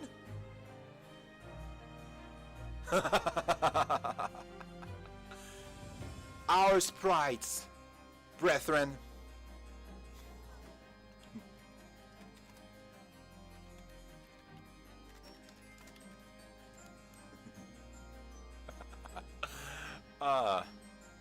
But yeah, when I had the Wii, the graphics, I know the graphics weren't as good as what the Xbox 360 and the PS3 could do, but some games with a good enough and a striking enough art style, you just don't care. Mario Galaxy, Metroid Prime 3, Skyward Sword, give me the games, Rayman Origins. Those games were on Wii. Those games look fantastic to this day. And yes, Link's Awakening, I love that game too. The original and the remake. They're great, they're charming. It's like, you don't need ultra realistic graphics, unless the graphics, you know, and here's the thing, graphics are nice. I will not lie if I tell you that, if I didn't say that graphics are nice. But graphics only tell part of the story. Graphical technology, I should say, only tells part of the story. Oh, my word. Where did this conversation come from? This all started from your theory, Blazing, by the way. Oh my gosh. Oh, I could keep talking for hours. Oh, wait. Exactly. Exactly. That is precisely what I've been trying to say. That is precisely what I've been trying to say. It's my superpower. You know, Blazing Aura? Maybe you should be a lawyer. Get it? Get it? Because we're playing a game about a lawyer. Get it?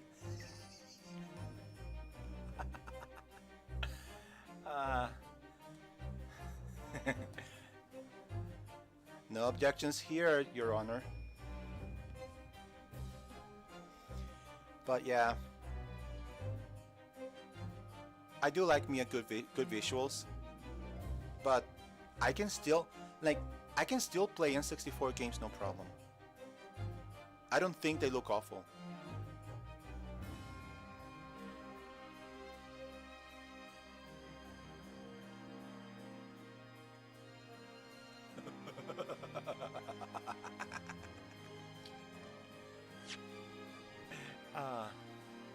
Exactly. The only thing that makes me not want to go back to old games is not the graphics. It's, unfortunately to say, it's that gameplay designs and the way games are designed nowadays just change and evolve over time. And sometimes it becomes hard to go back to play the other games because some things are now inconvenient. Like now games have autosave, saving anywhere. They have cloud saves. They have tutorials. They have like more smooth controls. But you go back to the older games and become a little more difficult to play that way. But if you can get past the learning curve, you can enjoy old games just as easily. Like Tetris, Game Boy Tetris is no less fun because Tetris 99 exists, or Tetris Effect. Pokemon Red and Blue is no less fun because Sword and Shield exist.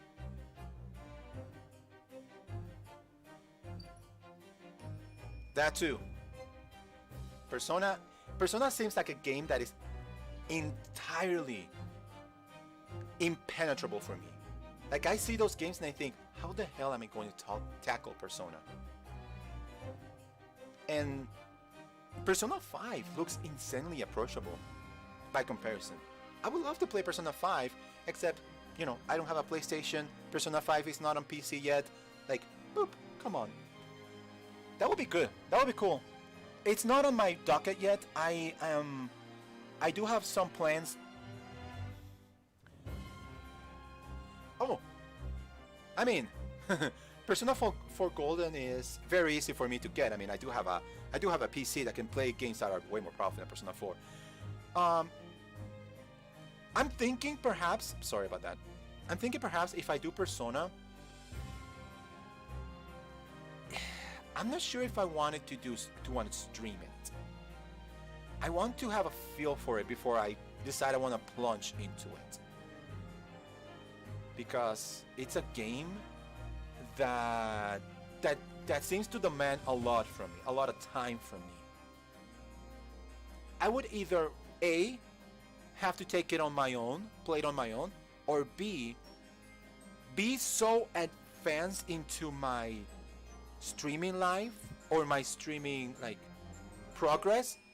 Say I say I'm Twitch partner now, and I'm making enough money off of Twitch that I can be able to sit for 6 hours plus and be confident that that's a well-spent day, not just for hobby's sake, but for the sake of, you know, like I said before, like I said in the past, this is a hobby. For me, you know, Twitch streaming is a hobby. It's a hobby that goes into playing a game. But okay, I hope you understand what I'm trying to say. I will have to be confident enough that playing Persona for so long would not cut into hours that I could use to go work. That's a lot. I mean, that would be content. That would be content I could do. March to November. That would be a lot of content I could do. But I don't know if I would be able to do it. I don't know if I would be able to do it. I mean, there's just far too many games. I'm already thinking of doing Psychonauts 2 when that comes out. I'm already thinking of doing Final Fantasy X, Final Fantasy 9 as well. I'm open to suggestions, of course. Yeah, you can suggest something. I mean, I'm just, like I said, I'm just starting streaming, and I really just wanna I'm open to suggestions about how to do things better as a streamer, I guess.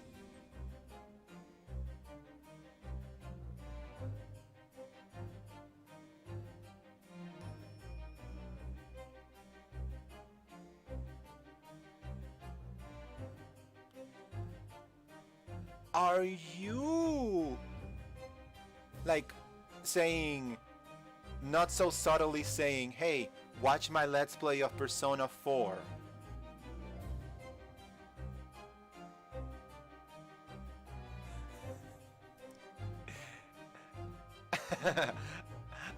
I mean, it's a good idea. I mean, that's a good idea. Watch something from a game, see if it looks like something that would you know, that would work as a streamer. Oh, that's so sad. I would love to have seen it, but yeah, I could do that though. I could see how the game looks, if it feels like something I would love to showcase or something that I would like to engage on my own. Because I still want to have games that I play on my own, that I don't have to start and stop and then not be able to play again until the next time I'm scheduled to play it. For example, Ace Attorney. I love this game and I love sharing this game, and I'm glad I'm playing it because I met you. But sometimes I feel I would just love to just play. But, you know, I don't regret streaming Ace Attorney. Let me put it this way. I don't regret streaming Ace Attorney.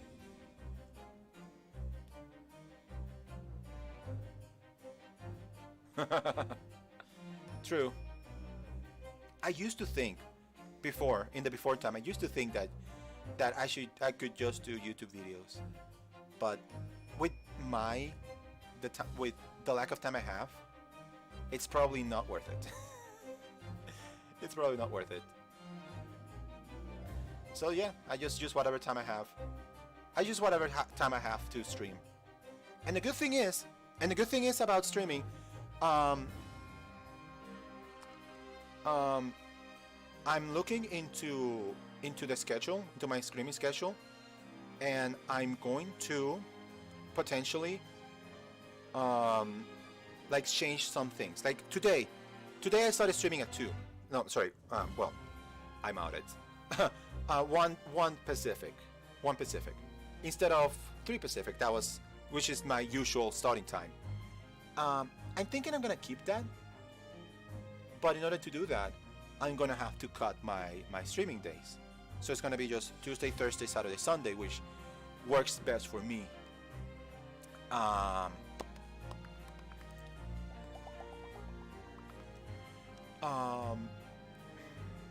don't know where I was going with that. Oh my gosh, my mind just died right now. I was talking about streaming and how I was trying to come up with a proper schedule, and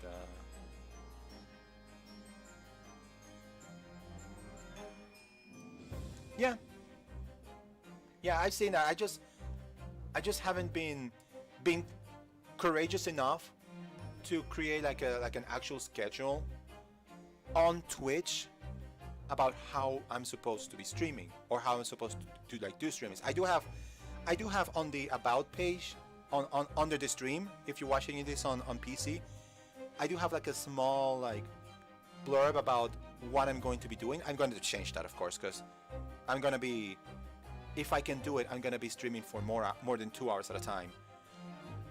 But yeah, I might just check this schedule tab. Just not this week. Just not this week. Because I won't be streaming from Monday to Friday next week. Because family. Fair warning, if you if you were thinking about watching me next week, I won't be even close to this PC.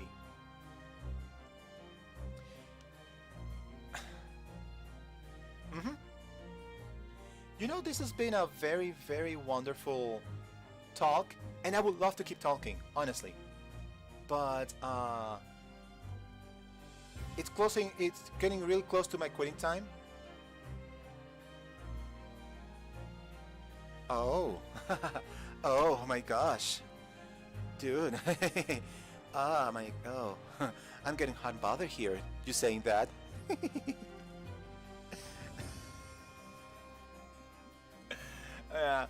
Anyway, it's about quitting time for me. Unfortunately, I would love to continue talking, but like I said, I have family stuff to attend to, which means I need to prepare. I will come back tomorrow for Maria's attorney, and you know what? I want to finish this conversation, and then we're gonna cut it. Is it okay with you guys if we finish this conversation and then cut it? Because I don't want to leave it mid-conversation, at least. Ryunosuke, you were saying. What are you saying? Look, if Ben 6 could get the dirt to stick on everyone, he'd be a miracle worker. But that's not how it goes. He doesn't work miracles, he works magic. Black magic. I knew it, he's freaking Dracula! And you work magic by getting more fish and chips from I don't know where. I'd have a good long think about that if I were you. Are we really supposed to believe that?